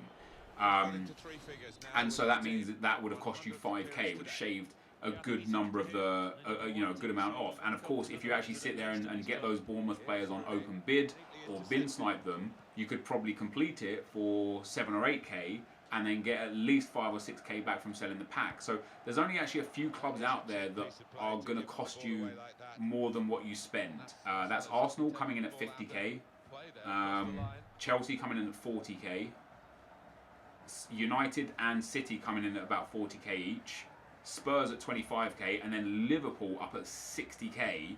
But even then, Liverpool are only that expensive because of the Salah Player of the Month SBC, I believe, because you need him in both of those things. So the Liverpool SBC might even come down in value over the next few days and weeks. So, like I say, if this KDB card comes under 350,000 coins from scratch, I think it might be worth doing it. You'll easily make 100,000 coins back from selling the packs. Then you'll also get 22,000 coins back as well, which is great. And then you'll get a 94 rated card that you can either have fun with or you can use in another SBC to negate price elsewhere. So, like, if it cost you in total less than 200,000 coins from scratch to do it, do I think that's worth it for the 94 rated team of the League SBC De Bruyne? Hell yeah, I think that's worth it. That's just my opinion personally. But yeah, I think so. Of course, if it stays up at like 380, 390 and maybe even creeps back up because this is the start of team of the season. But again, through team of the season, all these gold player prices are just going to get cheaper and cheaper and cheaper.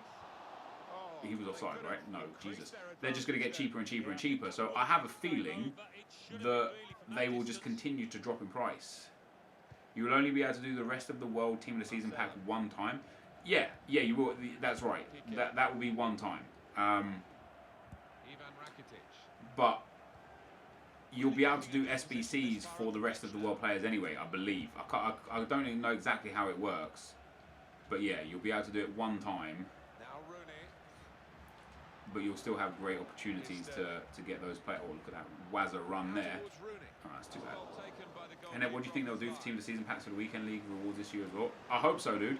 And do you know what? I say I hope so. I honestly don't even care. Even if they did Team of the Season pack rewards for Foot Champs, I probably wouldn't play it because I'm not playing 40 games of FIFA to get 2 Team of the Season cards that will generate me likely 100 to 150,000 coins at most because of how the luck is in this game. I got how many Team of the Season packs last year?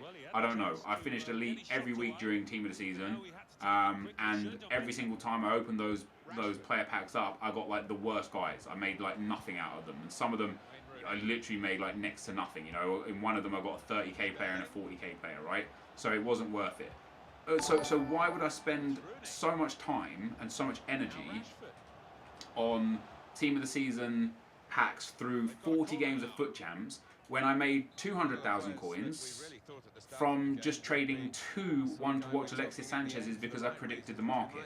Like, don't get me wrong, I will still play FUT Champs because I want to get some packs that will be a little bit of fun to open just in case we get something good. But I'm not going to sit here and burn my wick at both ends to play 40 games for the chance of a good team of the season. I would much rather just not do that, personally. And yeah, however, if they change the reward structure entirely so that, if you finish silver, you get one team of the season player, but not a top league team of the season player, just any team of the season player that's out right now. So let's say the weekend league for this weekend. So you finish bronze, you just get your bronze rewards. You finish silver, you get your silver rewards plus a one team of the season player pack. So you could get any of the EFL players or any of the most consistent players. That would be good. And then in gold, you get 2, elite you get 3, elite 2 you get 3, elite 1 you get 4 or 5, and then top 100 you get 6 or 7. That would be so much better than elite above only gets team of the season players. That's my personal, my personal opinion. Because my account's in such a state that I have closing in on 9 million coins if I liquidated the whole club. So I'm not desperate for the coins. I'm like last year during team of the season, I needed the coins and the players from FUT Champs because I mismanaged my coins all year because we did way too many SBCs. Specifically the Premier League Player of the Month SBCs, Costa was super expensive. Ibra was super expensive. One of the Son cards was very expensive. Who else did we do? We did Harry Kane, who was super expensive. We did Dele Alli, who was super expensive. We did so many of the super expensive SBCs last year that come the end of the year during team of the season, I only had like 1 to 1.5 million coins liquid. And it meant that I had to force myself to play all the games during team of the season because I needed the coins and I needed the players to actually enjoy team of the season. Well, this year, I've done it completely differently. I've preserved my coins very well. I've traded much better. And I've made some huge mistakes, specifically Team of the Year, where I lost well over 1 million coins on those Team of the Year players. But I've just managed the account so much better. I've traded so much better. I've managed my coins so much better. And so now I don't need to force myself to play FUT Champs. So now I get to play FIFA because I want to play FIFA and not because I feel obliged to play FIFA. And that means that I'll play FUT Champs when I want to play FUT Champs, for how long I want to play FUT Champs, to what level I want to play FUT Champs, And I'm excited for that. The one Hill, thank you for the 2 spot, bro. Remember team of the season, Jonas and Jorgensen from FUT 17? Goats. Dude, definitely. They were such sick cards. And there will be more cards like that this year. And I am very excited. I am very, very excited. So yeah, I don't mind the gameplay in FIFA for what it's worth. I know a lot of people take issue with the way the gameplay is in this game. I personally don't mind the gameplay. My issue, okay, there's some issues with player switching, with auto lunges, and with a few other things here and there that are very frustrating to deal with. But generally speaking, I think this is a good game. A lot of people don't agree with that. My issue is the fact that you have to play 40 games in such a short period of time that is too stressful and not worth it. That's my biggest concern. If you could play this game at a leisurely pace, if there was a ranked ladder system where you could play no games in a day, 1 game, 10 games, or 50 games in a day, then I would play way more competitive FIFA. Because after one tough game, I could be like, you know what, dudes, I need to call off.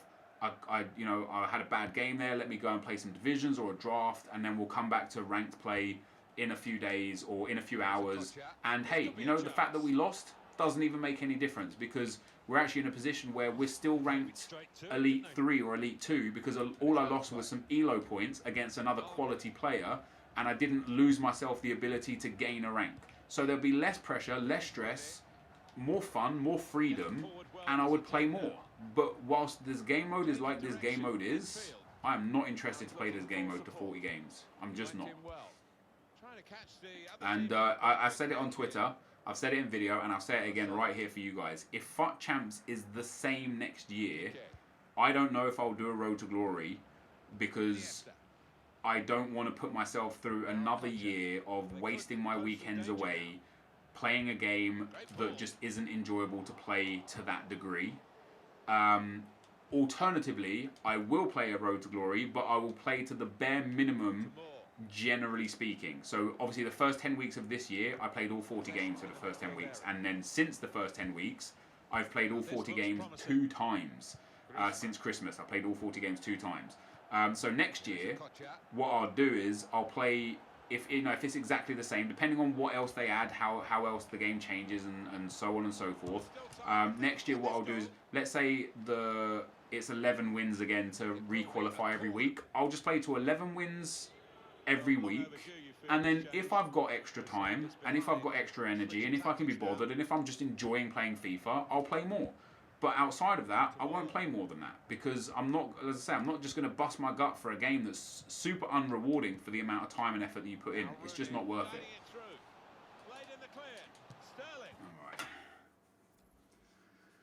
Alright. New man of the matches are out. You are right. Right, let's get Key and Issa on the field, and let's take Dak off for Madison.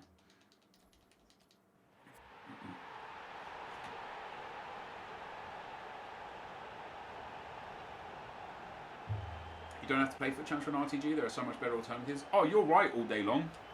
And hey, last weekend I played 3 games of Foot Champs. This weekend I've so far played no games of Foot Champs. The weekend before that I played only 10 games of Foot Champs. In fact, over the last 6 or 7 weeks, I don't recall a time where I've played more than 10 or 11 games. I think there was one weekend where I finished 14-1, one weekend where I finished 15-2. But yeah, I've played like 5 here, 8 there. I've actually had to re-qualify for Foot Champs over the last few weeks because I'm not playing enough.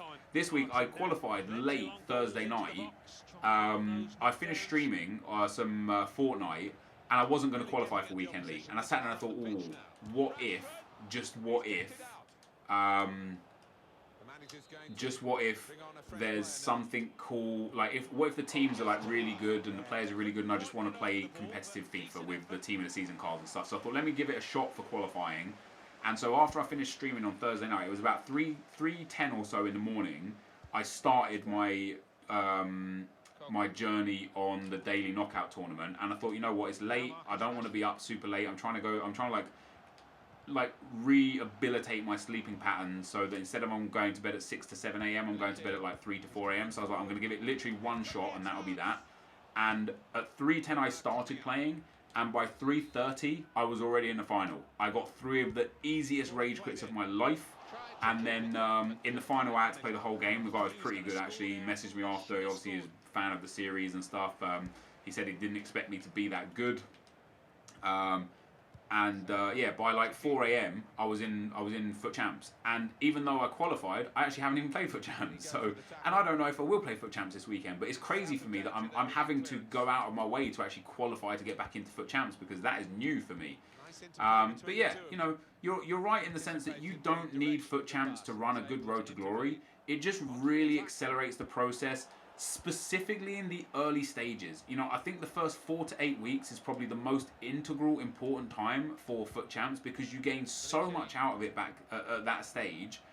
The rewards are actually worth the time and the effort that you put in. You know, in week 1, 70,000 coins, 100,000 coins, super important, because it gives you such a big boost in your team that gives you like that extra player that might really win you a few games. Like, think back to the start of the game this year. Anthony Martial was like 70k, 50k. Gabriel Jesus was like 70, 80k. Mbappe was like 200k and stuff. And now, obviously, they're super cheap. They're like 10k or less, right? Or Martial might be a little bit more or whatever. But generally speaking, they're like super cheap now, right?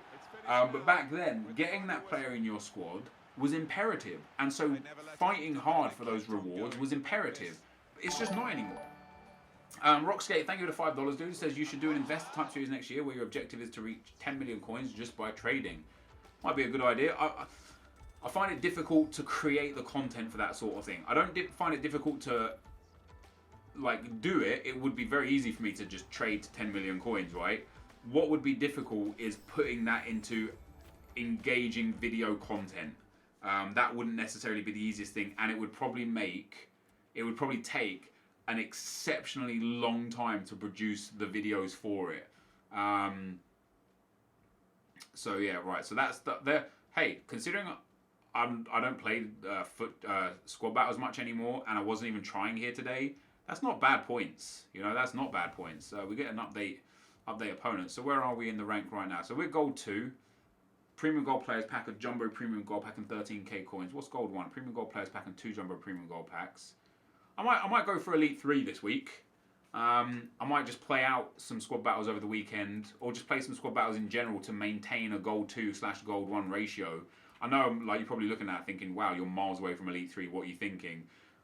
There's still 24 games to play, and if I wanted to get the points, I easily could. You know, I could go and play on ultimate and just get like 3,000 points a game. So I could quite easily get up to that degree. What was the top 100 last week? You know the week, guys, that I finished 3rd in the world in squad battles. I got 118,000 points that week, and now look where that would have got me. 118,000 points would get me 78th in the world. The difficulty level of squad battles. Look at that guy, 141,000 points. That is crazy. That is, and he didn't even play all of his games. He had a game left. He literally had a game left. That's absolutely insane. I don't know what I could realistically get to. Probably like 125 or so. So I could probably get still top 20 if I played this game a lot. And look at this guy now. He's 4,000. Oh, I suppose it's just changed over, so people are still playing. But yeah, that's an insane amount of points, man. And again, it's one of those things where it used to be worth it to grind the 45 games. It's not worth it anymore. It's just not worth it to play 45 games of squad battles for the same rewards. And if they updated the rewards, sure, that's worth it. You know, for top 50 to top 100, to get into the top 100, you absolutely have to play at least 43 games if you're very, very good, 45 games if you're just very good. And all you get for that is 2 35k packs, 1 50k pack, and 65k coins. And again, at the start of the game, the first few months of the game, that was imperative. This point in the game, this isn't worth the 45 games that you have to put the effort in for. 45 games is a lot of games throughout the week. You're looking at an hour and 20 minutes a day, Monday through Friday, and then like 4 hours a day on Saturday and Sunday. It's just not worth it. It's absolutely not worth it. To the dudes spamming Fortnite, if you could stop spamming Fortnite, I'd appreciate that. I won't be playing Fortnite, not today anyway. So yeah, if we could stop the spammerino, that would be appreciated. But yeah, it's just not worth it. But anyway, as the title of the stream and as the title of the video will be, that is some grinding done. So we have our very first owner, Carlos Lopez, or team of the season anyway. And this is a pretty cool card. From the Polish league there. Weak foot, good. Skill moves, good. Not great, but good. Medium-high work rates are very confusing. His in-game stats are quite good. He's got a few bad points. Curve and reactions are pretty bad, but the rest of it is pretty good. This is a nice card. I quite rate this card. I do quite rate this card. So let's pop him into the squad for the time being. What is the next objective? So the next objectives are to score. See, for some of the objectives, and this is why, remember right back at the start of the stream, guys, I said these weekly objectives are too easy. The reason why these weekly objectives are too easy is because blue goals, you need to score 10 goals using team of the season players to earn a small prime election players pack. And for bronze encore, you need to score 11 goals on minimum professional difficulty with EFL League 2 players to get Zach and Fenwa. Like, this is easy. It's time consuming, but it's easy. I could have tried harder to do it in those games that we just played. The late drama one, this I personally don't think is worth it. Score 3 goals using Calciare defenders in squad battles on minimum of professional difficulty. I don't think this is worth it. Now, that Koulibaly card is alright. But I don't think people get attached to loans. You know, this card is worth 80,000 coins on PlayStation or 60,000 coins on Xbox if you wanted to buy it. It is a very good card, don't get me wrong. You know, if you put an anchor on him, he's a 94 rated centre-back, a Shadow a 93 rated centre-back. But nobody's going to take this card and actually enjoy him for 15 games. What are you going to do? You're going to waste 5,000 coins to buy a Shadow Chem style to place on him for 15 games? Of course you're not. You're most likely just going to have him sat in your club for, oh, I'll use him one day. Don't get me wrong, this is a cool objective, and for some people this would be an amazing thing to get. But generally speaking, I don't really rate this one. This is quite a fun one. It'll be fun to look at. But yeah, blue goals we could do just like that. You know, scoring goals with team and season players, we could literally just go in and do it straight away. In fact, corner, La Liga goal scorer, and goals. Let's do all those ones at the same time. So what we'll do is we'll go and we'll pop this guy in here. We'll get a Spanish La Liga striker. I'm sure I've got someone available. Let's put Rodrigo up there. Yo, Rockskate, thank you for the 2-spot, bro. Says I've only used loan cards maybe twice this year. Yeah, dude, I haven't even used them to the point. I discarded a lot of them.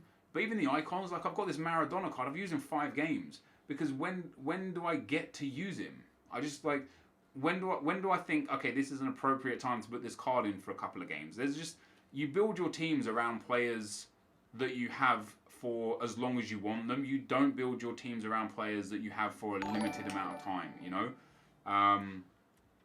In my personal opinion anyway. So what do I need to do? Score a corner, score team of the season cards, and score with a La Liga player. Alright, and the reason why, again, some of these weekly objectives just aren't necessarily tricky is because we'll be able to crush 3 objectives in, what is it, La Liga, team of the season, and from a corner. We'll be able to do all of that just in one team of the week game. I know 2 of them are daily objectives, not weekly objectives, but the point still stands that I think a lot of the hype died over team of the season today, immediately, is because the weekly objectives are just a little bit on the easy side, in my personal opinion. Why is man of the match Vasquez 40k? He's a high rated man of the match and they're required for player of the month. So what we get to do here is, so we need 8 goals with team of the season cards. And so, get out of the way, dude.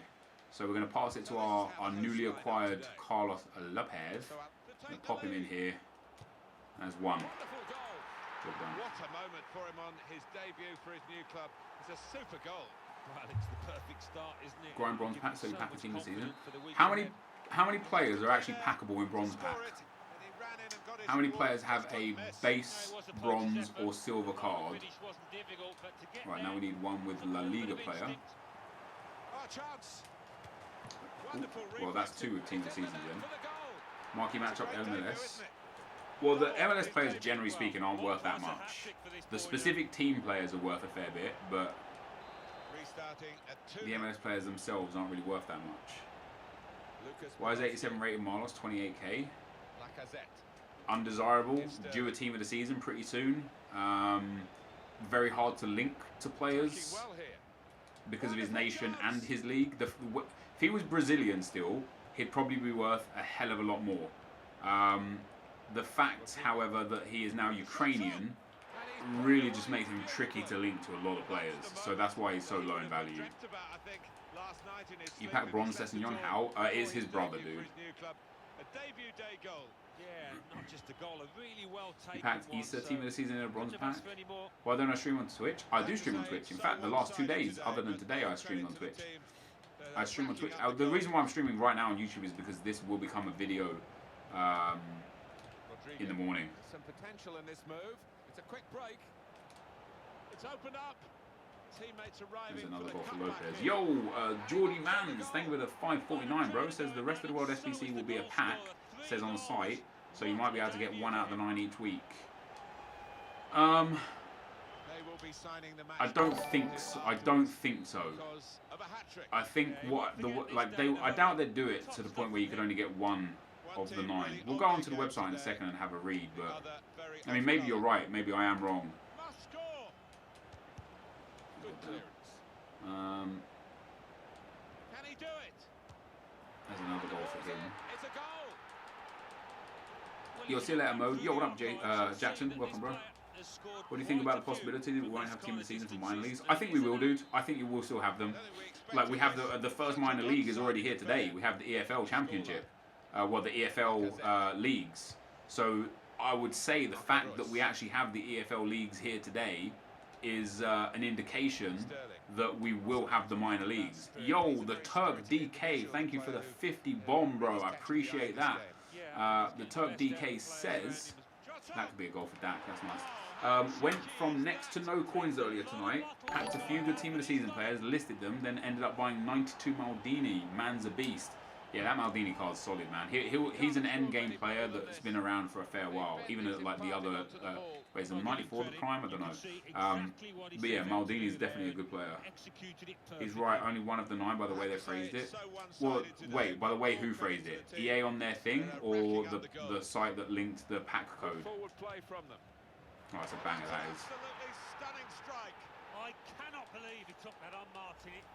Let me go to Certainly stunned the keeper. Well, they'll be showing that over and over again. One team really on their game today, the other very off colour.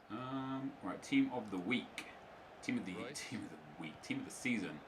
Yeah, no, it said like so the rest of the players are only available through a one-time squad building challenge. Completing each week's SBC earns a pack with one tradable SBC team of the season player item from the remaining 9 players that are released every... Oh wait, hold on.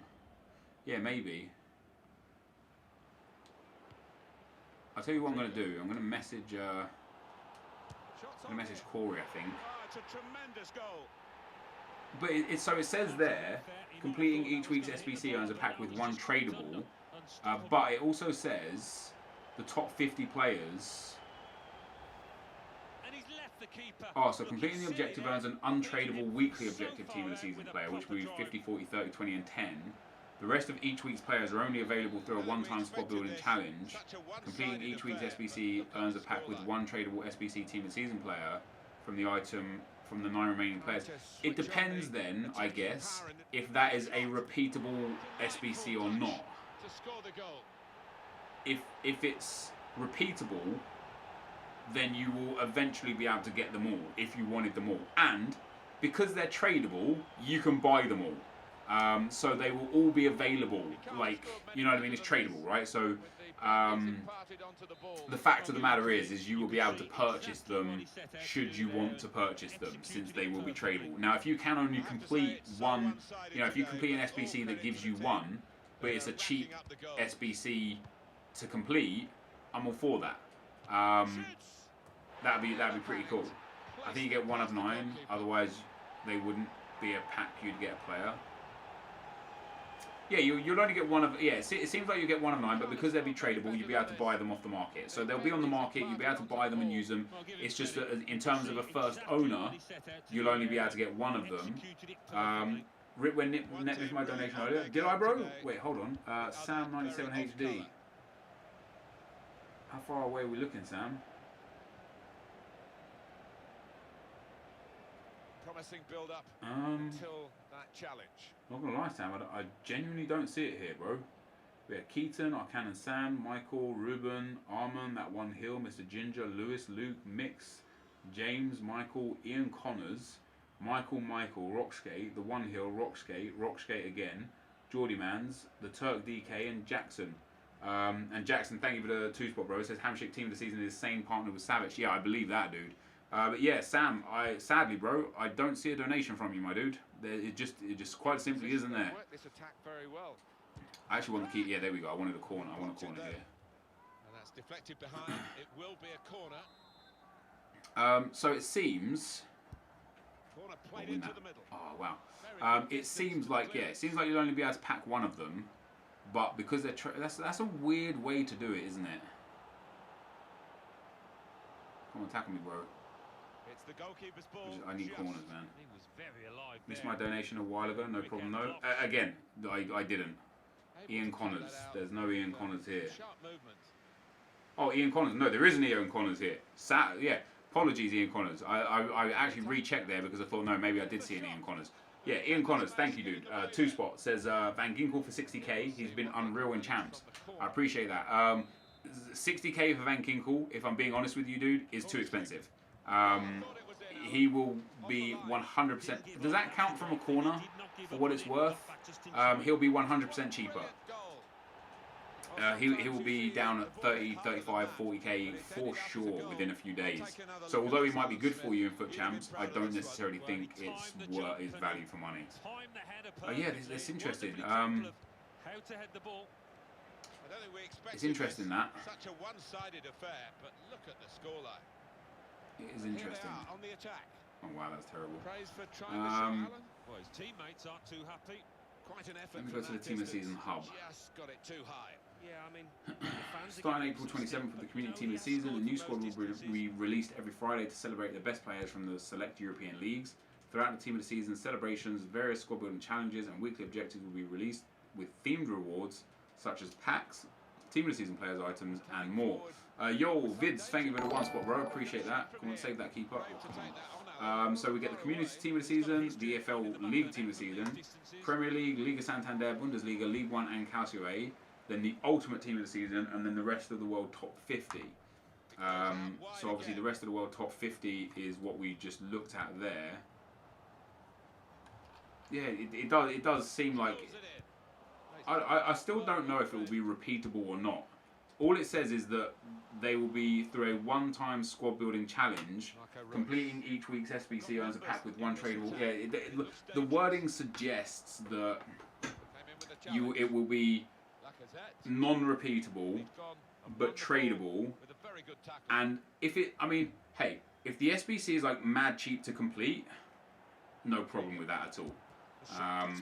I'd be happy with that. Yo, Sam, thank you for the 2 spot, bro. He says, let's try this again. See, I saw that one, my dude, and I appreciate that, bro. But I had to look back all the way through, and I genuinely couldn't see any donation from you there, dude. So yeah,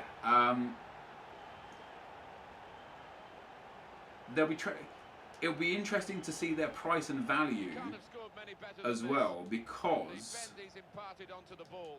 let's say, like, obviously the top 50, like 50 down through 41, non-desirable players. I mean, we've got Matthias Jensen that might be a good card, but like there's no card in that like down through 41 that will be amazing, right? So people will probably just either discard them or try to sell them just to get some coins off them, especially if it's cheap for the SBC. But down to like the top 10 and stuff, anyone that you get might be, you might get one now, especially if these players are only available through these packs and everybody only gets one pack. Some of them might be super, super rare. And so you might end up getting a player that is super rare and super good, and thus will be, come on, tackle it out, play, and thus will be like extremely expensive. It's intriguing. I'm interested to see how it runs out and runs through. I actually thought you could get all 9 of them. I thought they were going to just release 9 SBCs.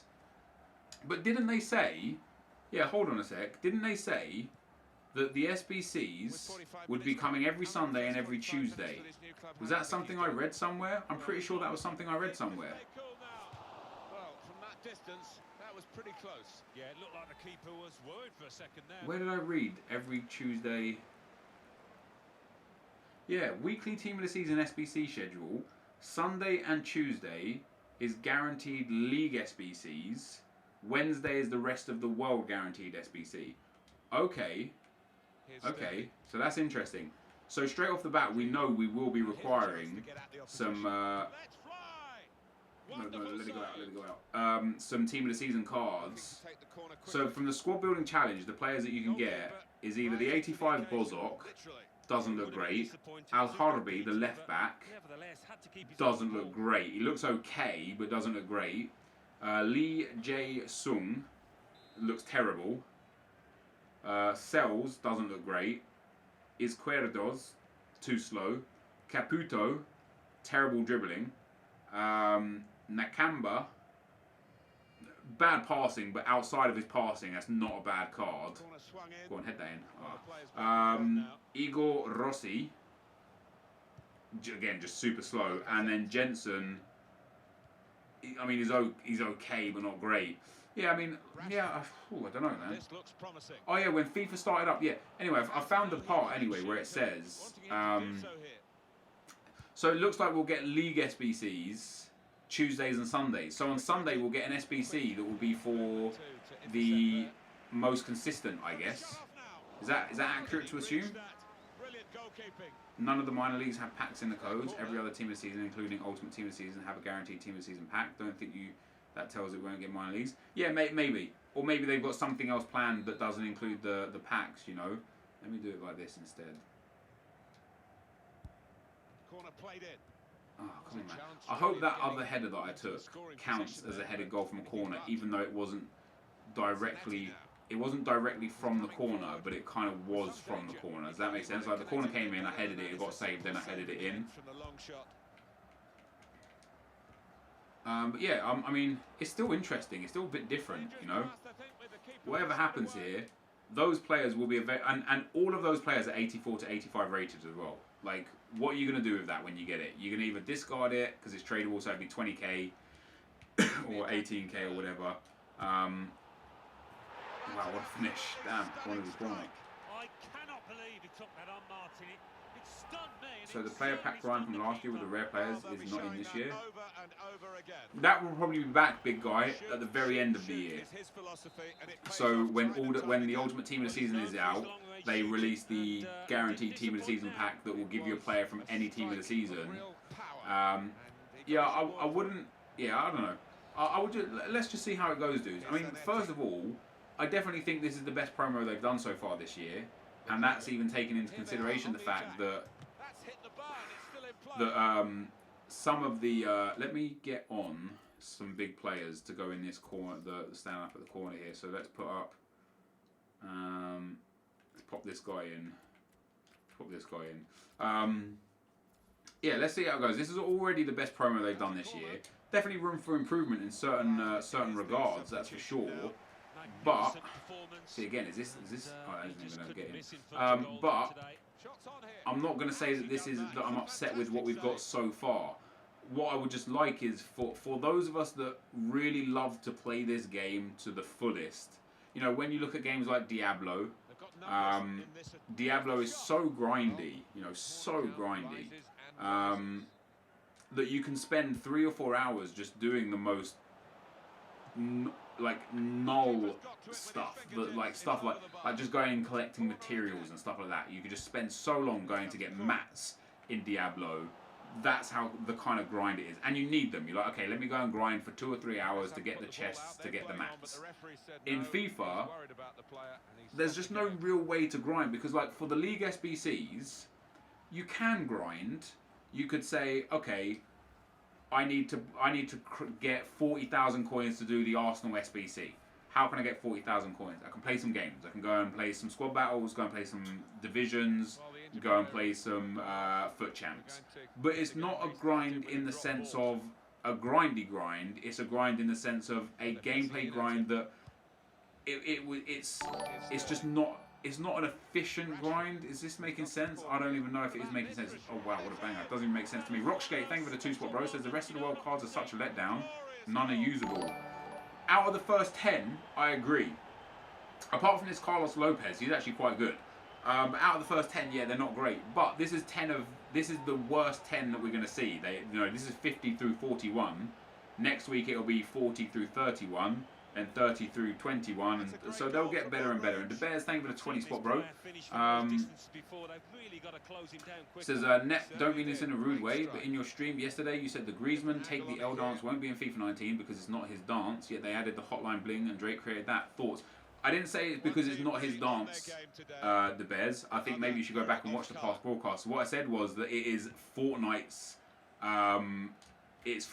creation, to what I understand, right? So the fact that it's in Fortnite would probably cause problems for FIFA to put it in as a celebration too. That's what I think, personally. And hey, I might be wrong. I don't know everything. I don't know that. I just gave my opinion. You asked for my opinion on whether or not the dance would be a FIFA celebration. And in my opinion, it won't be a FIFA celebration because it's on Fortnite and not on FIFA. Like I think they'll struggle to get it with and it be legal. However, NepentheZ, I do really appreciate the $20, bro. It's very, very generous of you, my friend. Right, let me get Rashford off of corners because he's clearly the issue here. Who we got available? Mulgrew, good curve, not good accuracy. Dak is going to be the guy. I'm going to pop this in here, and we still didn't get a header on it. It's from the film It. I've honestly never seen the film It, so I wouldn't have known that. Wow, what a finish again. It was in Destiny. Fortnite got all of its emotes from memes and vibes that already existed. Obviously, I know a lot of them that already existed. I've never ever seen the L dance before. So yeah, I don't know. Honestly, I don't know NepentheZ. Then if it's something that maybe is more open than I thought, then yeah, maybe it'll be in the game. Will EA put that dance in the game? I don't know. I don't know. Will it be annoying if it's in the game? Oh hell yeah, that'll be one that triggers people for sure. That will definitely be one of those triggering. I would go as far as saying that would be worse than the dab. Wow, it's not often you see somebody find the back. Fortnite is a carbon copy of PUBG, yet they would have a fitted FIFA user. If you think Fortnite is a carbon copy of PUBG, you are very misguided, my friend. Fortnite and PUBG, aside from the fact that they are both battle royale style games, are extremely difficult, extremely different in what they actually are. Oh, there it is. That's the one I wanted. There we go. I knew as soon as that cross went in, I was heading that home. Could just rip it off like they did with the Balassi flick, the El Tornado, the dab, aka the elbow. Yeah, you're absolutely right. They could just completely like rip it, you know, like that. They could call it the eye dance. What other?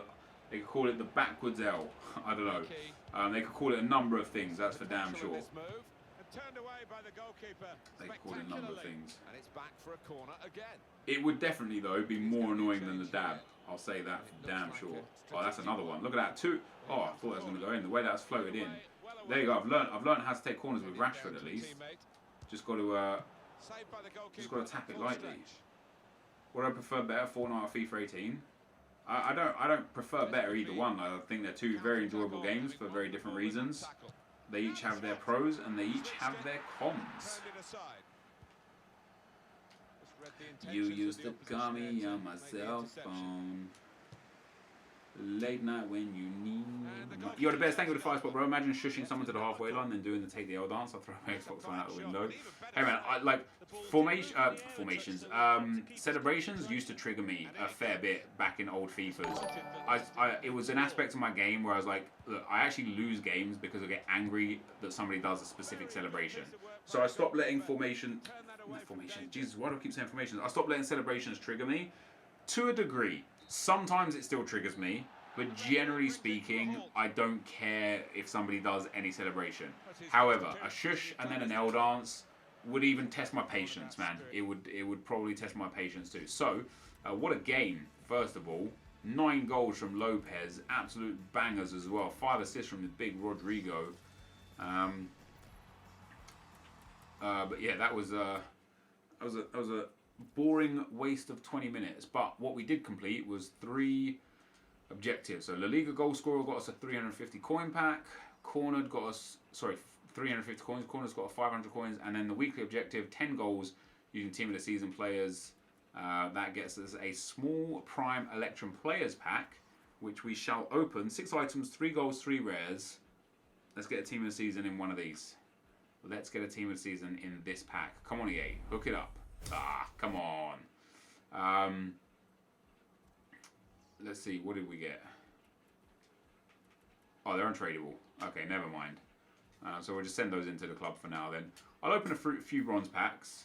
I think it's super unlikely to get a team of the season out of a bronze pack, because although there are quite a few available, I don't think that many of them are bronze to start with. So NepentheZ is gold. Let me go for full squad. So Key is one that you could get. Let me open all of these up. Sessegnon, Dak. Yo, Keating, thank you for the 2-spot, bro. Any chance of using Poyle on the road to glory is OP? Potentially, dude. Yeah, I wouldn't say no to Poyle. Bamba, Mulgrew, Burge. I think Snodgrass is...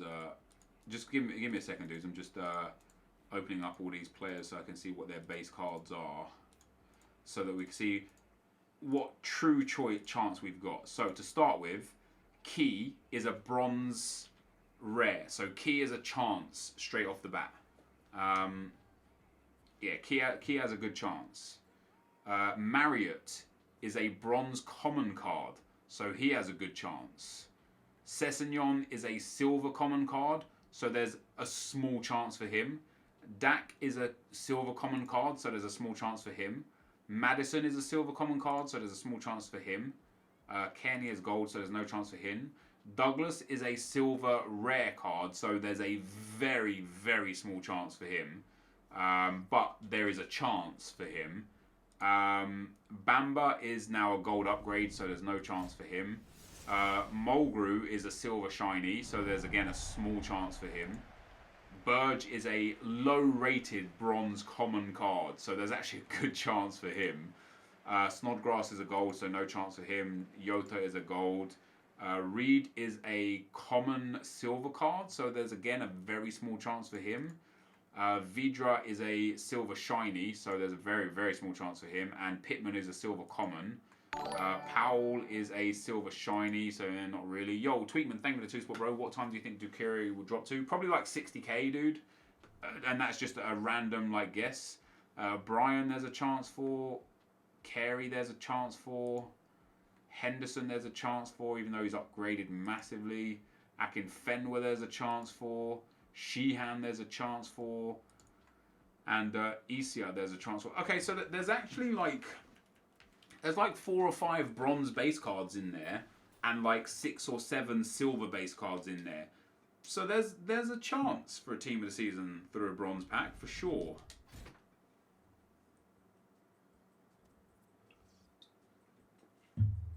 You're saying there's a chance. And if you wanted to use my 192 draft, I'm all good, dude. Now that team of the season's here, bro, 192s are going to start to become super, super common. But thank you, man. I appreciate the offer. NepentheZ, do you think Arsenal will beat Atletico Madrid? No. No, we had a chance and we blew it. If we could have gone to Madrid with even a 1-0 lead, we would have had a chance. Getting a 1-1 draw because they're desperate trying to attack. Maybe holding on to a 0-0 draw. Maybe nicking a win because, again, they're desperate and they would have had to attack. Yeah, we would have had a chance. But at 1-1, they literally just have to go there and defend. You know what I mean? Like, they have, like, they're the best, one of the best defensive teams in world football. It wouldn't surprise me if Arsenal either drew 0-0 or lost 1-0 out in Madrid. Yo, RXDGE, I guess R-Edge. Appreciate it, bro.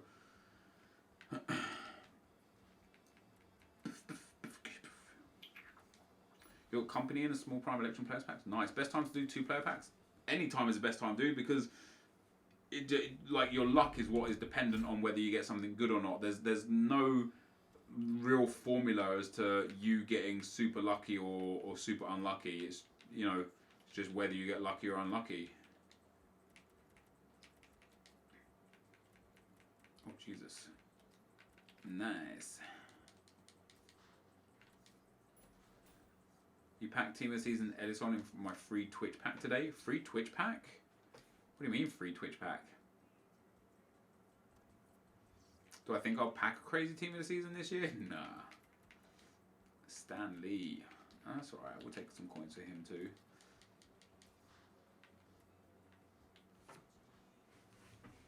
Atletico Madrid do not have fullbacks for the second leg. We can beat them there. Dude, they had 10 men for the home leg for 80 minutes away from home. And they got pummeled. And they still drew 1-1. Whether or not they've actually got official fullbacks or not will be irrelevant. Because with 11 men on the field...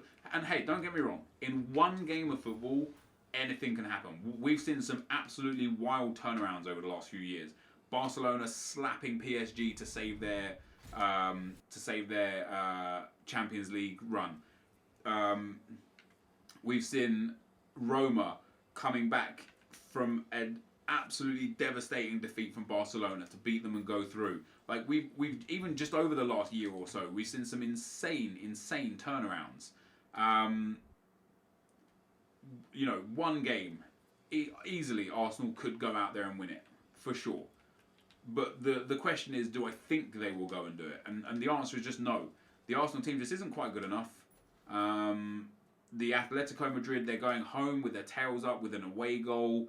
Like, everything's in their favour. Everything's in their favour. If Atletico lose from here, it will be an absolute travesty for them. Milner's going down quickly. Yeah, I mean, he's only been in packs for like 3 hours, right? So it was always going to happen. Have I bought any team of the seasons yet? Yeah, I think I bought like 12 or 14 so far. Because I'm a baller. No, kidding. I just bought like the discard team of the seasons. Frankie, thank you for the 2-spot, bro. Your opinion on the Arsenal Athletic game? I already tweeted about it, dude. I'm not really interested in reliving that and getting into that debate again.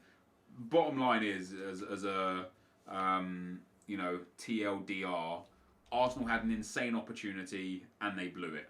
That's my opinion. That is my opinion on that. Why am I doing this? Just to see if we can pack a team of the season. Net, what would you do if Arsenal win the Europa League? I'd probably go about my day in a normal manner, but just be very happy whilst doing it. Sadly, I wouldn't have, like, I don't know, I don't have an answer for that question, I'm afraid, my friend.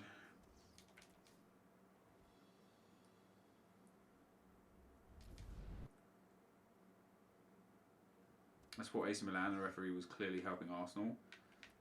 I very much doubt that, dude. Did you not see some of the challenges on the Arsenal players in and around the box that he let go? Like, there was notably, like, a couple of times specifically right on the edge of the box where I think it was like Ramsey got his leg absolutely cracked. Like, he just got absolutely slammed on the edge of the box. And the ref, like, run at him, telling him to get up. And when they watched it on the replay, it was a clear foul. Like, the referee had a good game at the start, but I think he tried so hard to let it just flow as a game that he was actually turning away real fouls for both clubs because he was so intent on being like, oh no, get up, everyone's diving. Like, the ref lost a little bit of control of the game towards the back end of it, in my personal opinion. And you can't, like, I saw a lot of, not a lot, but I had some fans of Atleti, like, tweet me and stuff saying, oh, Arsenal bought the red card and stuff. You can't dispute that red card. That was a red card. Like, it was the first tackle was definitely a yellow card. The second tackle could actually have probably been a straight red. He could have snapped Ramsey's ankle. Did he win the ball first? Yeah, he got a little touch on the ball. But the fact that he went in with his studs up on the ankle afterwards, that could have been a red card, man. That could easily have been a red card. A straight red, rather than a second yellow. Bit when Monreal went down holding his head on the replay wasn't touched.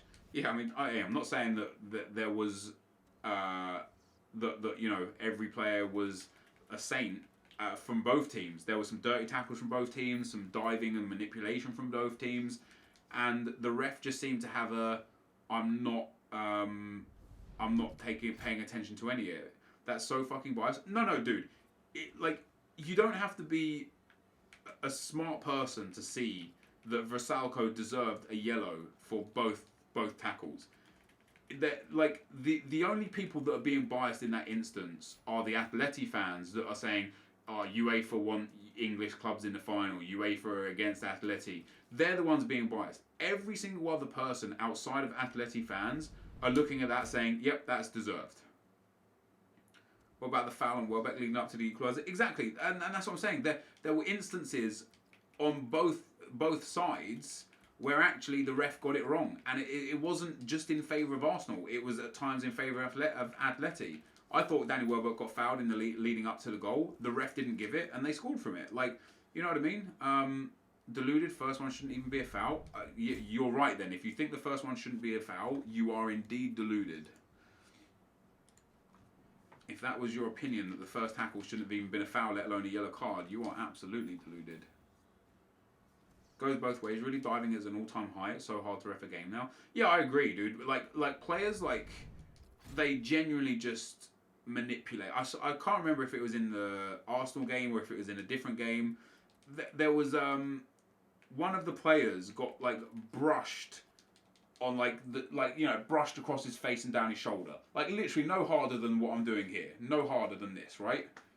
And he went down, holding his face, rolling around, and sure, he got touched in the face, but come on, man, like, you're a grown man, and you're trying to manipulate the game for an advantage instead of trying to win via your skill level. Like, football in general has got into a state like that's just really poor, you know? In rugby, like, players get, like, slammed and they just get back up and carry on with their game like nothing happened. In football, they get breathed on and they drop like flies. It's terrible, man. It's so bad.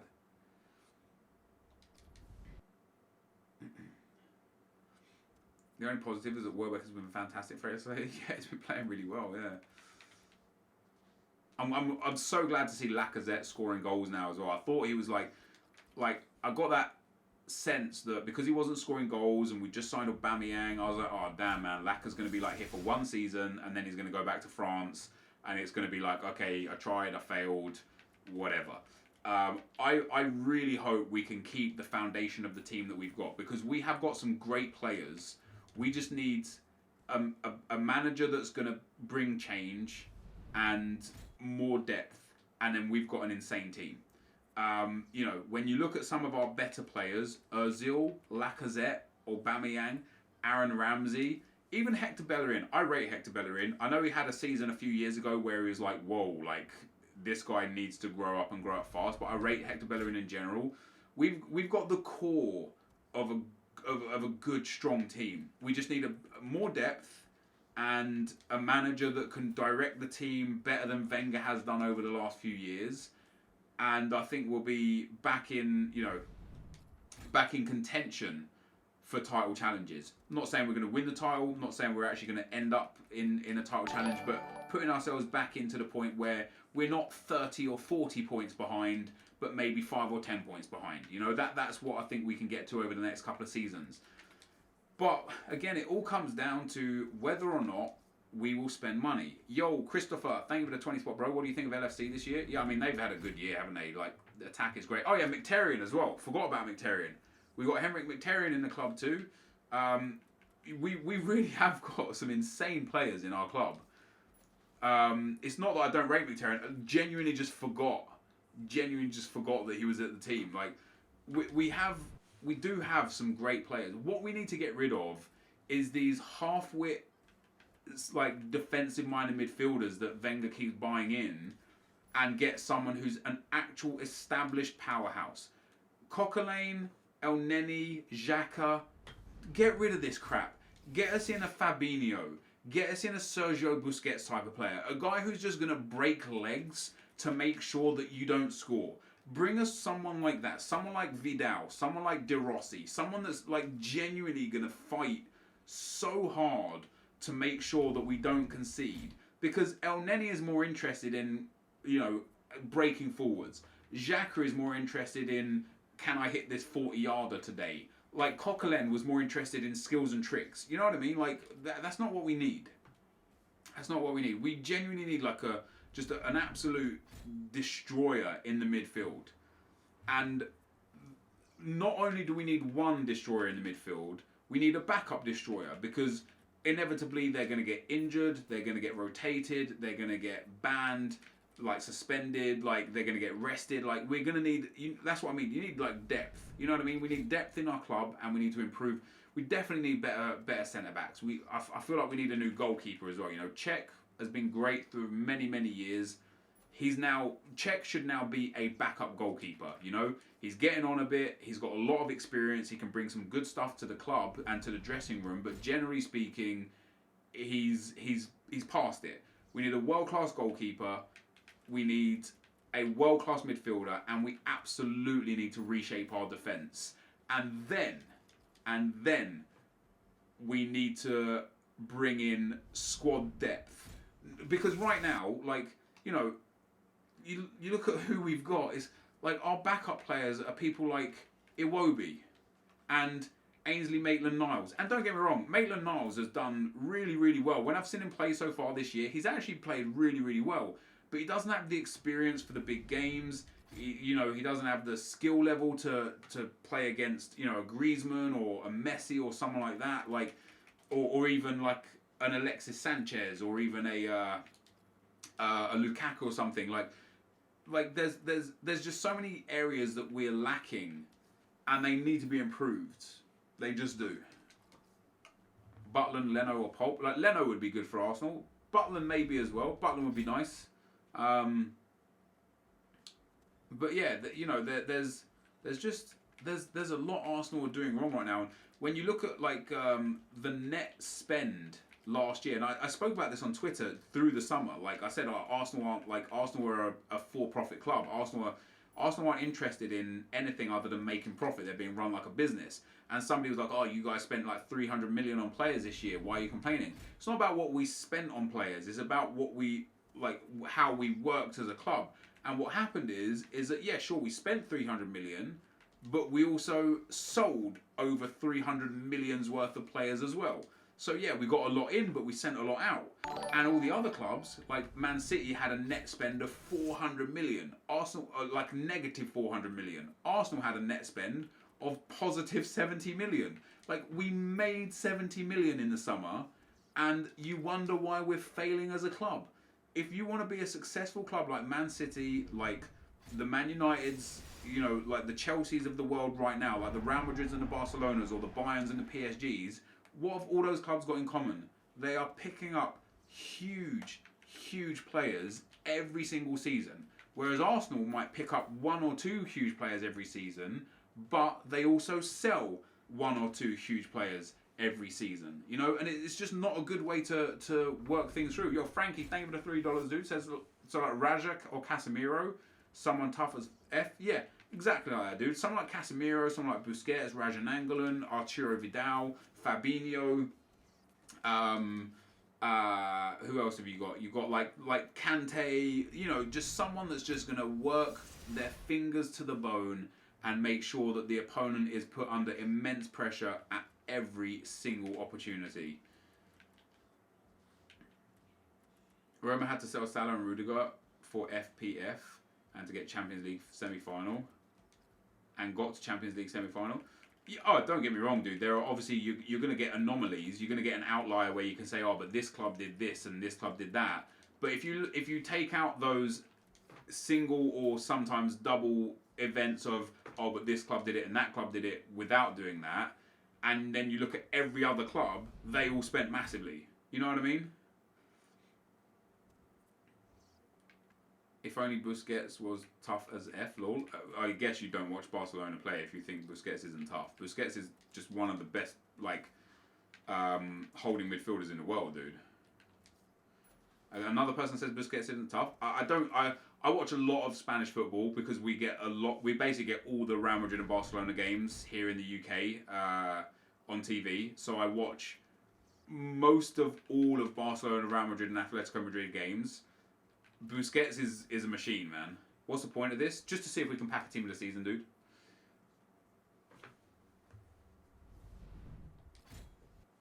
Milinkovic Savic to Arsenal. Dude, he would be a great addition to the club.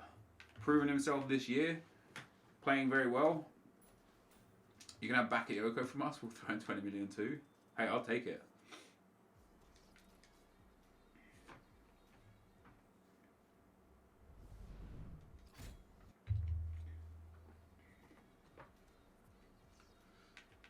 It's very unlikely we'll pack a team this season, but I have also, back in one of the first weeks of FIFA 18, I packed a gold inform out of a bronze pack.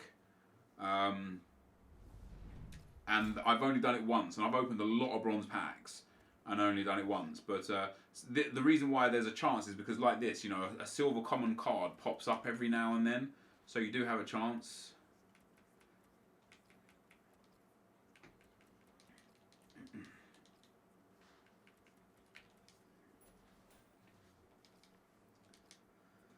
$2 million invested in discard team of the season. Was it a good investment made by me? Hey man, if you got them at discard prices, it absolutely was a good investment. Yeah, your liability will be around 1%. So if you absolutely bottom out, you can discard them back for, what would that be?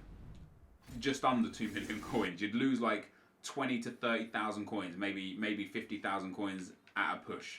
You'd lose, and that's fine, And then if they go up in value, even if they go up by 10 or 20%, you're making 200 to 400,000 coins.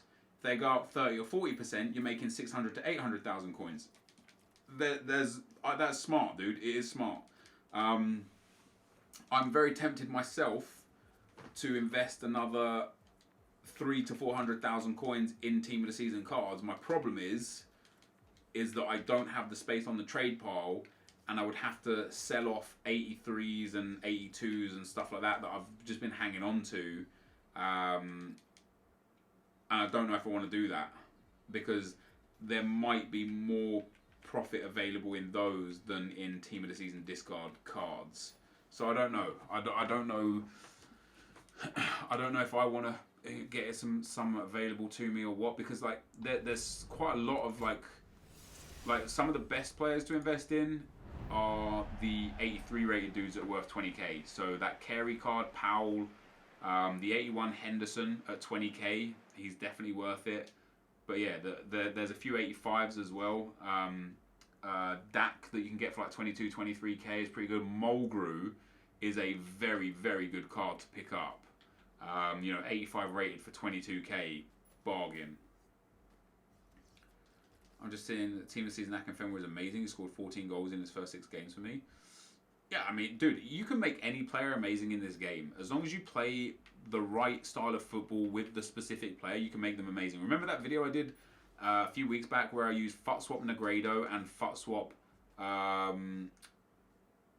Llorente up front together in FUT Champs?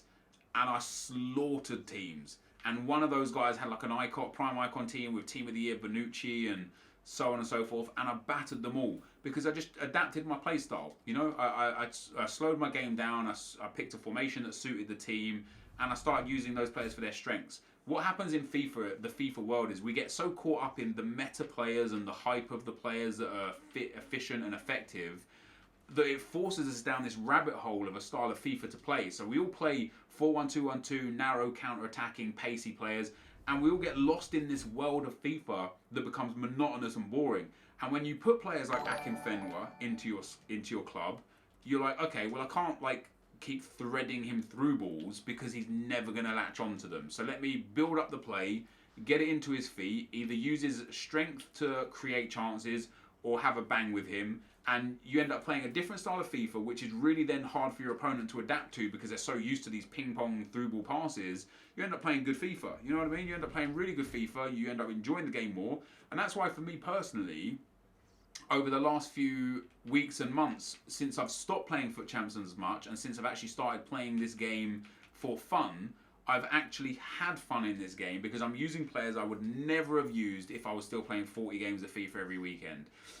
Jake, thank you for the 2-spot, bro. Been around since FIFA 12 days forever. The GOAT Nep. Yo, thank you, Jake. I appreciate that. Just want to draft in my honor. That's what's up, dude. That's what's up. Alright, let me go and have a look at some of these. I'll tell you one team of the season I do want to pick up. I want to pick up Bamba for 30k or less. I don't know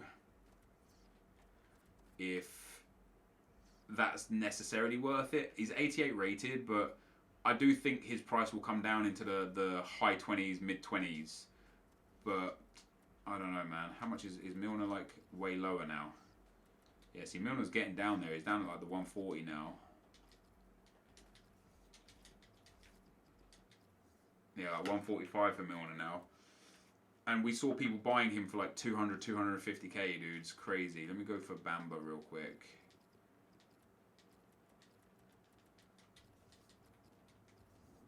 So it says he's like 33k. He's actually 34,250. Yeah, if I can get him for like 30,000 or so.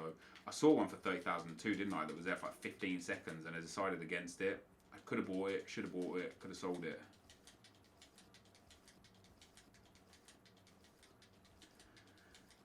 Bamba is incredible. I mean, he's not. He's really not. I was looking at his card earlier, and there's a lot of wrong with. I think his reactions are super low, and I think his acceleration is super low. But yeah, he's got good defensive stats, good physical stats. He would do a job for sure, but I wouldn't say he's incredible by any stretch of the imagination. But that being said, you're absolutely entitled to your opinion. Boom, there we go. That's a good deal. 29.5k. Hell yeah. So yeah, you know, his weak foot is okay, his work rates and his height are good, but oh no, his acceleration's alright. Yeah, his reactions are low. That's basically what I didn't like about him, is his reactions are too low for me personally. His reactions are low. You will list yours, wait 1 minute. Well, sadly, dude, I already have him. And I'm not interested in you know, you guys listing your cards for me. I can snipe them fair and square. Yeah, getting this card for whatever we got it for. What's that? 29.5. That's not bad. Yo, Armand Javeri, thank you for the 5 spot, bro. Says Liverpool also earn a net profit like us, and it looks like they might win Champions League. Just need to be better at buying players like them. I wouldn't say it looks like they're going to win the Champions League. I think that's very unfair. They're playing against Roma in the semi-finals, and Roma are arguably the weakest of the 4 teams left. Bayern and Real Madrid are no joke. You know, I think we'll see Liverpool get exposed if they make it through to the final versus Bayern or Real Madrid. I think it's very, very, very brave to say it looks like they might win the Champions League because they had a good performance against City and a good performance against Roma. And even so, in the City game, in the second leg, they were very fortunate. You know, City were just all over them. 1-0 up, had a few, you know, things go against them, go against the run of play, and then Liverpool managed to sneak a goal that just changed the dynamic of that game. You know, I think it's very, very, very, very, very brave to say that they are looking like they're going to win the Champions League. I appreciate the 5 spot though, bro.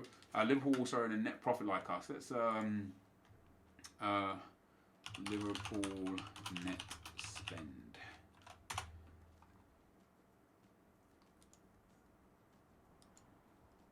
Because I saw it and it was only Arsenal that were in the pluses. I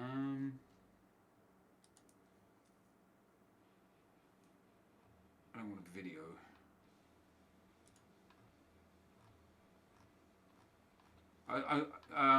Yeah, there you go. So, oh yeah, so yeah, okay. So Liverpool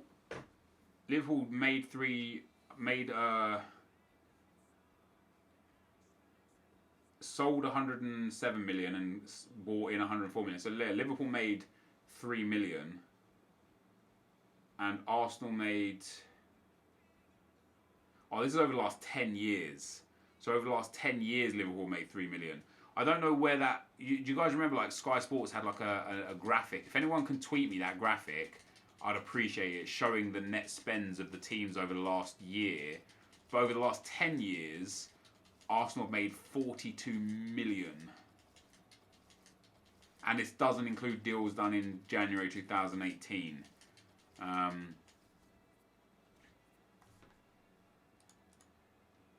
But even if they did also have a positive net spend, again, I as I mentioned before to the guy who said about Roma, like, there will be outliers that have a positive net spend and still make good league and European performances. However, if Liverpool don't win the Champions League, they, much like Arsenal, would have won nothing. And so then we would be in the same boat. 2 clubs that made a profit this year that won nothing. Sure, you might have got to the Champions League semi-final, you might have re-qualified for the Champions League, But in terms of how many trophies did you put in your cabinet this year, the answer will be the same for both clubs. And that answer will be 0. And I think that's what's important. You know, you look at the other clubs that are spending huge money. I don't know, like Chelsea, Man United. Like Man United obviously won Europa League. Chelsea with the league last year. Then City with the league this year, obviously. Liverpool's was like 40 million for the last 2 years, I think, mainly through Coutinho. Yeah, obviously Coutinho was like a huge part of that, wasn't he? Why am I still looking for this guy? I don't even know. Let me go back to some of the other discard guys. So I'm definitely interested in a couple more Mulgrews.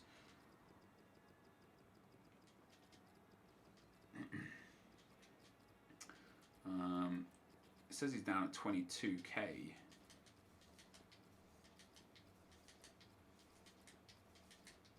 He's actually up at 24k. It's too much. We've also got, who's the other 85 that we picked up? Not Reed. Maybe it was the 83s. 83, yes, 83 Powell is a good one. Which is Nick Powell, isn't it? Yeah, I think there's so many people in the stream that are now actually buying these. I'll wait until tomorrow for the new lightning rounds or whatever, and I'll rebuy them then. I don't think it's smart to do it now because there's so many have been taken off the market. Nick Powell is literally discard. Yeah, but as you can see right there, he's actually not now. It looks like he's up at like 23s and such. Because and hey, I don't mind it, right? I said to you guys, it's smart to go and invest in these guys right now. So yeah, he's up at 24k. It's smart to pick up these guys for discard price, but don't be buying them above discard price, right? Let me show you what I bought them for and why I bought them for what I bought them for. So I bought Mulgrew for 22,000 and now he's over 24,000. At 22,000, it's a good deal because you can discard him for 20,500. So your liability is 1,500 coins. At 24,000, it's verging on the you know, the realms of a really bad deal because if he goes down to discard price, you lose like 4,000 coins. That's a lot of coins to lose in what should be a safe investment. And at 24,000, if he becomes relevant and you sell him for 28 or 30,000 after tax, you're going to make a real minimal profit. I know it's only 2,000 difference between what I bought him for and what he's on the market for now, but when you're doing it over a large scale and over multiple players, if you're increasing your liability per card by like 1,000 to 2,000 coins, you're increasing your liability over like 50 cards to like 50 to 100,000 coins, and you're reducing your profit margins should they become relevant. So don't go too deep on how you get them. I even bought Dak for 22k. I think I sniped him though. I think he's like 25k for Dak now. Yeah, there's one there. 25k is his lowest bin. What does this say Dak is?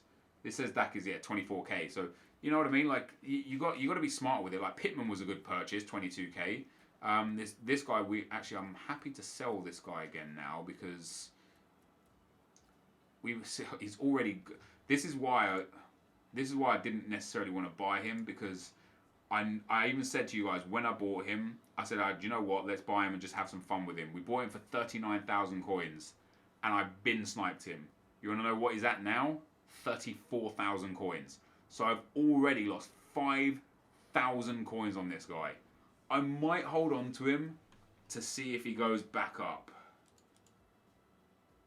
But his price has only dropped. It has only dropped since he came out in packs. I'm going to wait. The market's really low right now because it's 3 a.m. I'm going to wait till there's more people online. I'm not going to be I'm not going to sell players right now. I think it's a mistake. I'll hold on to him, even if it means that I miss out on a few thousand extra coins. It'll be worth it to hold on to him.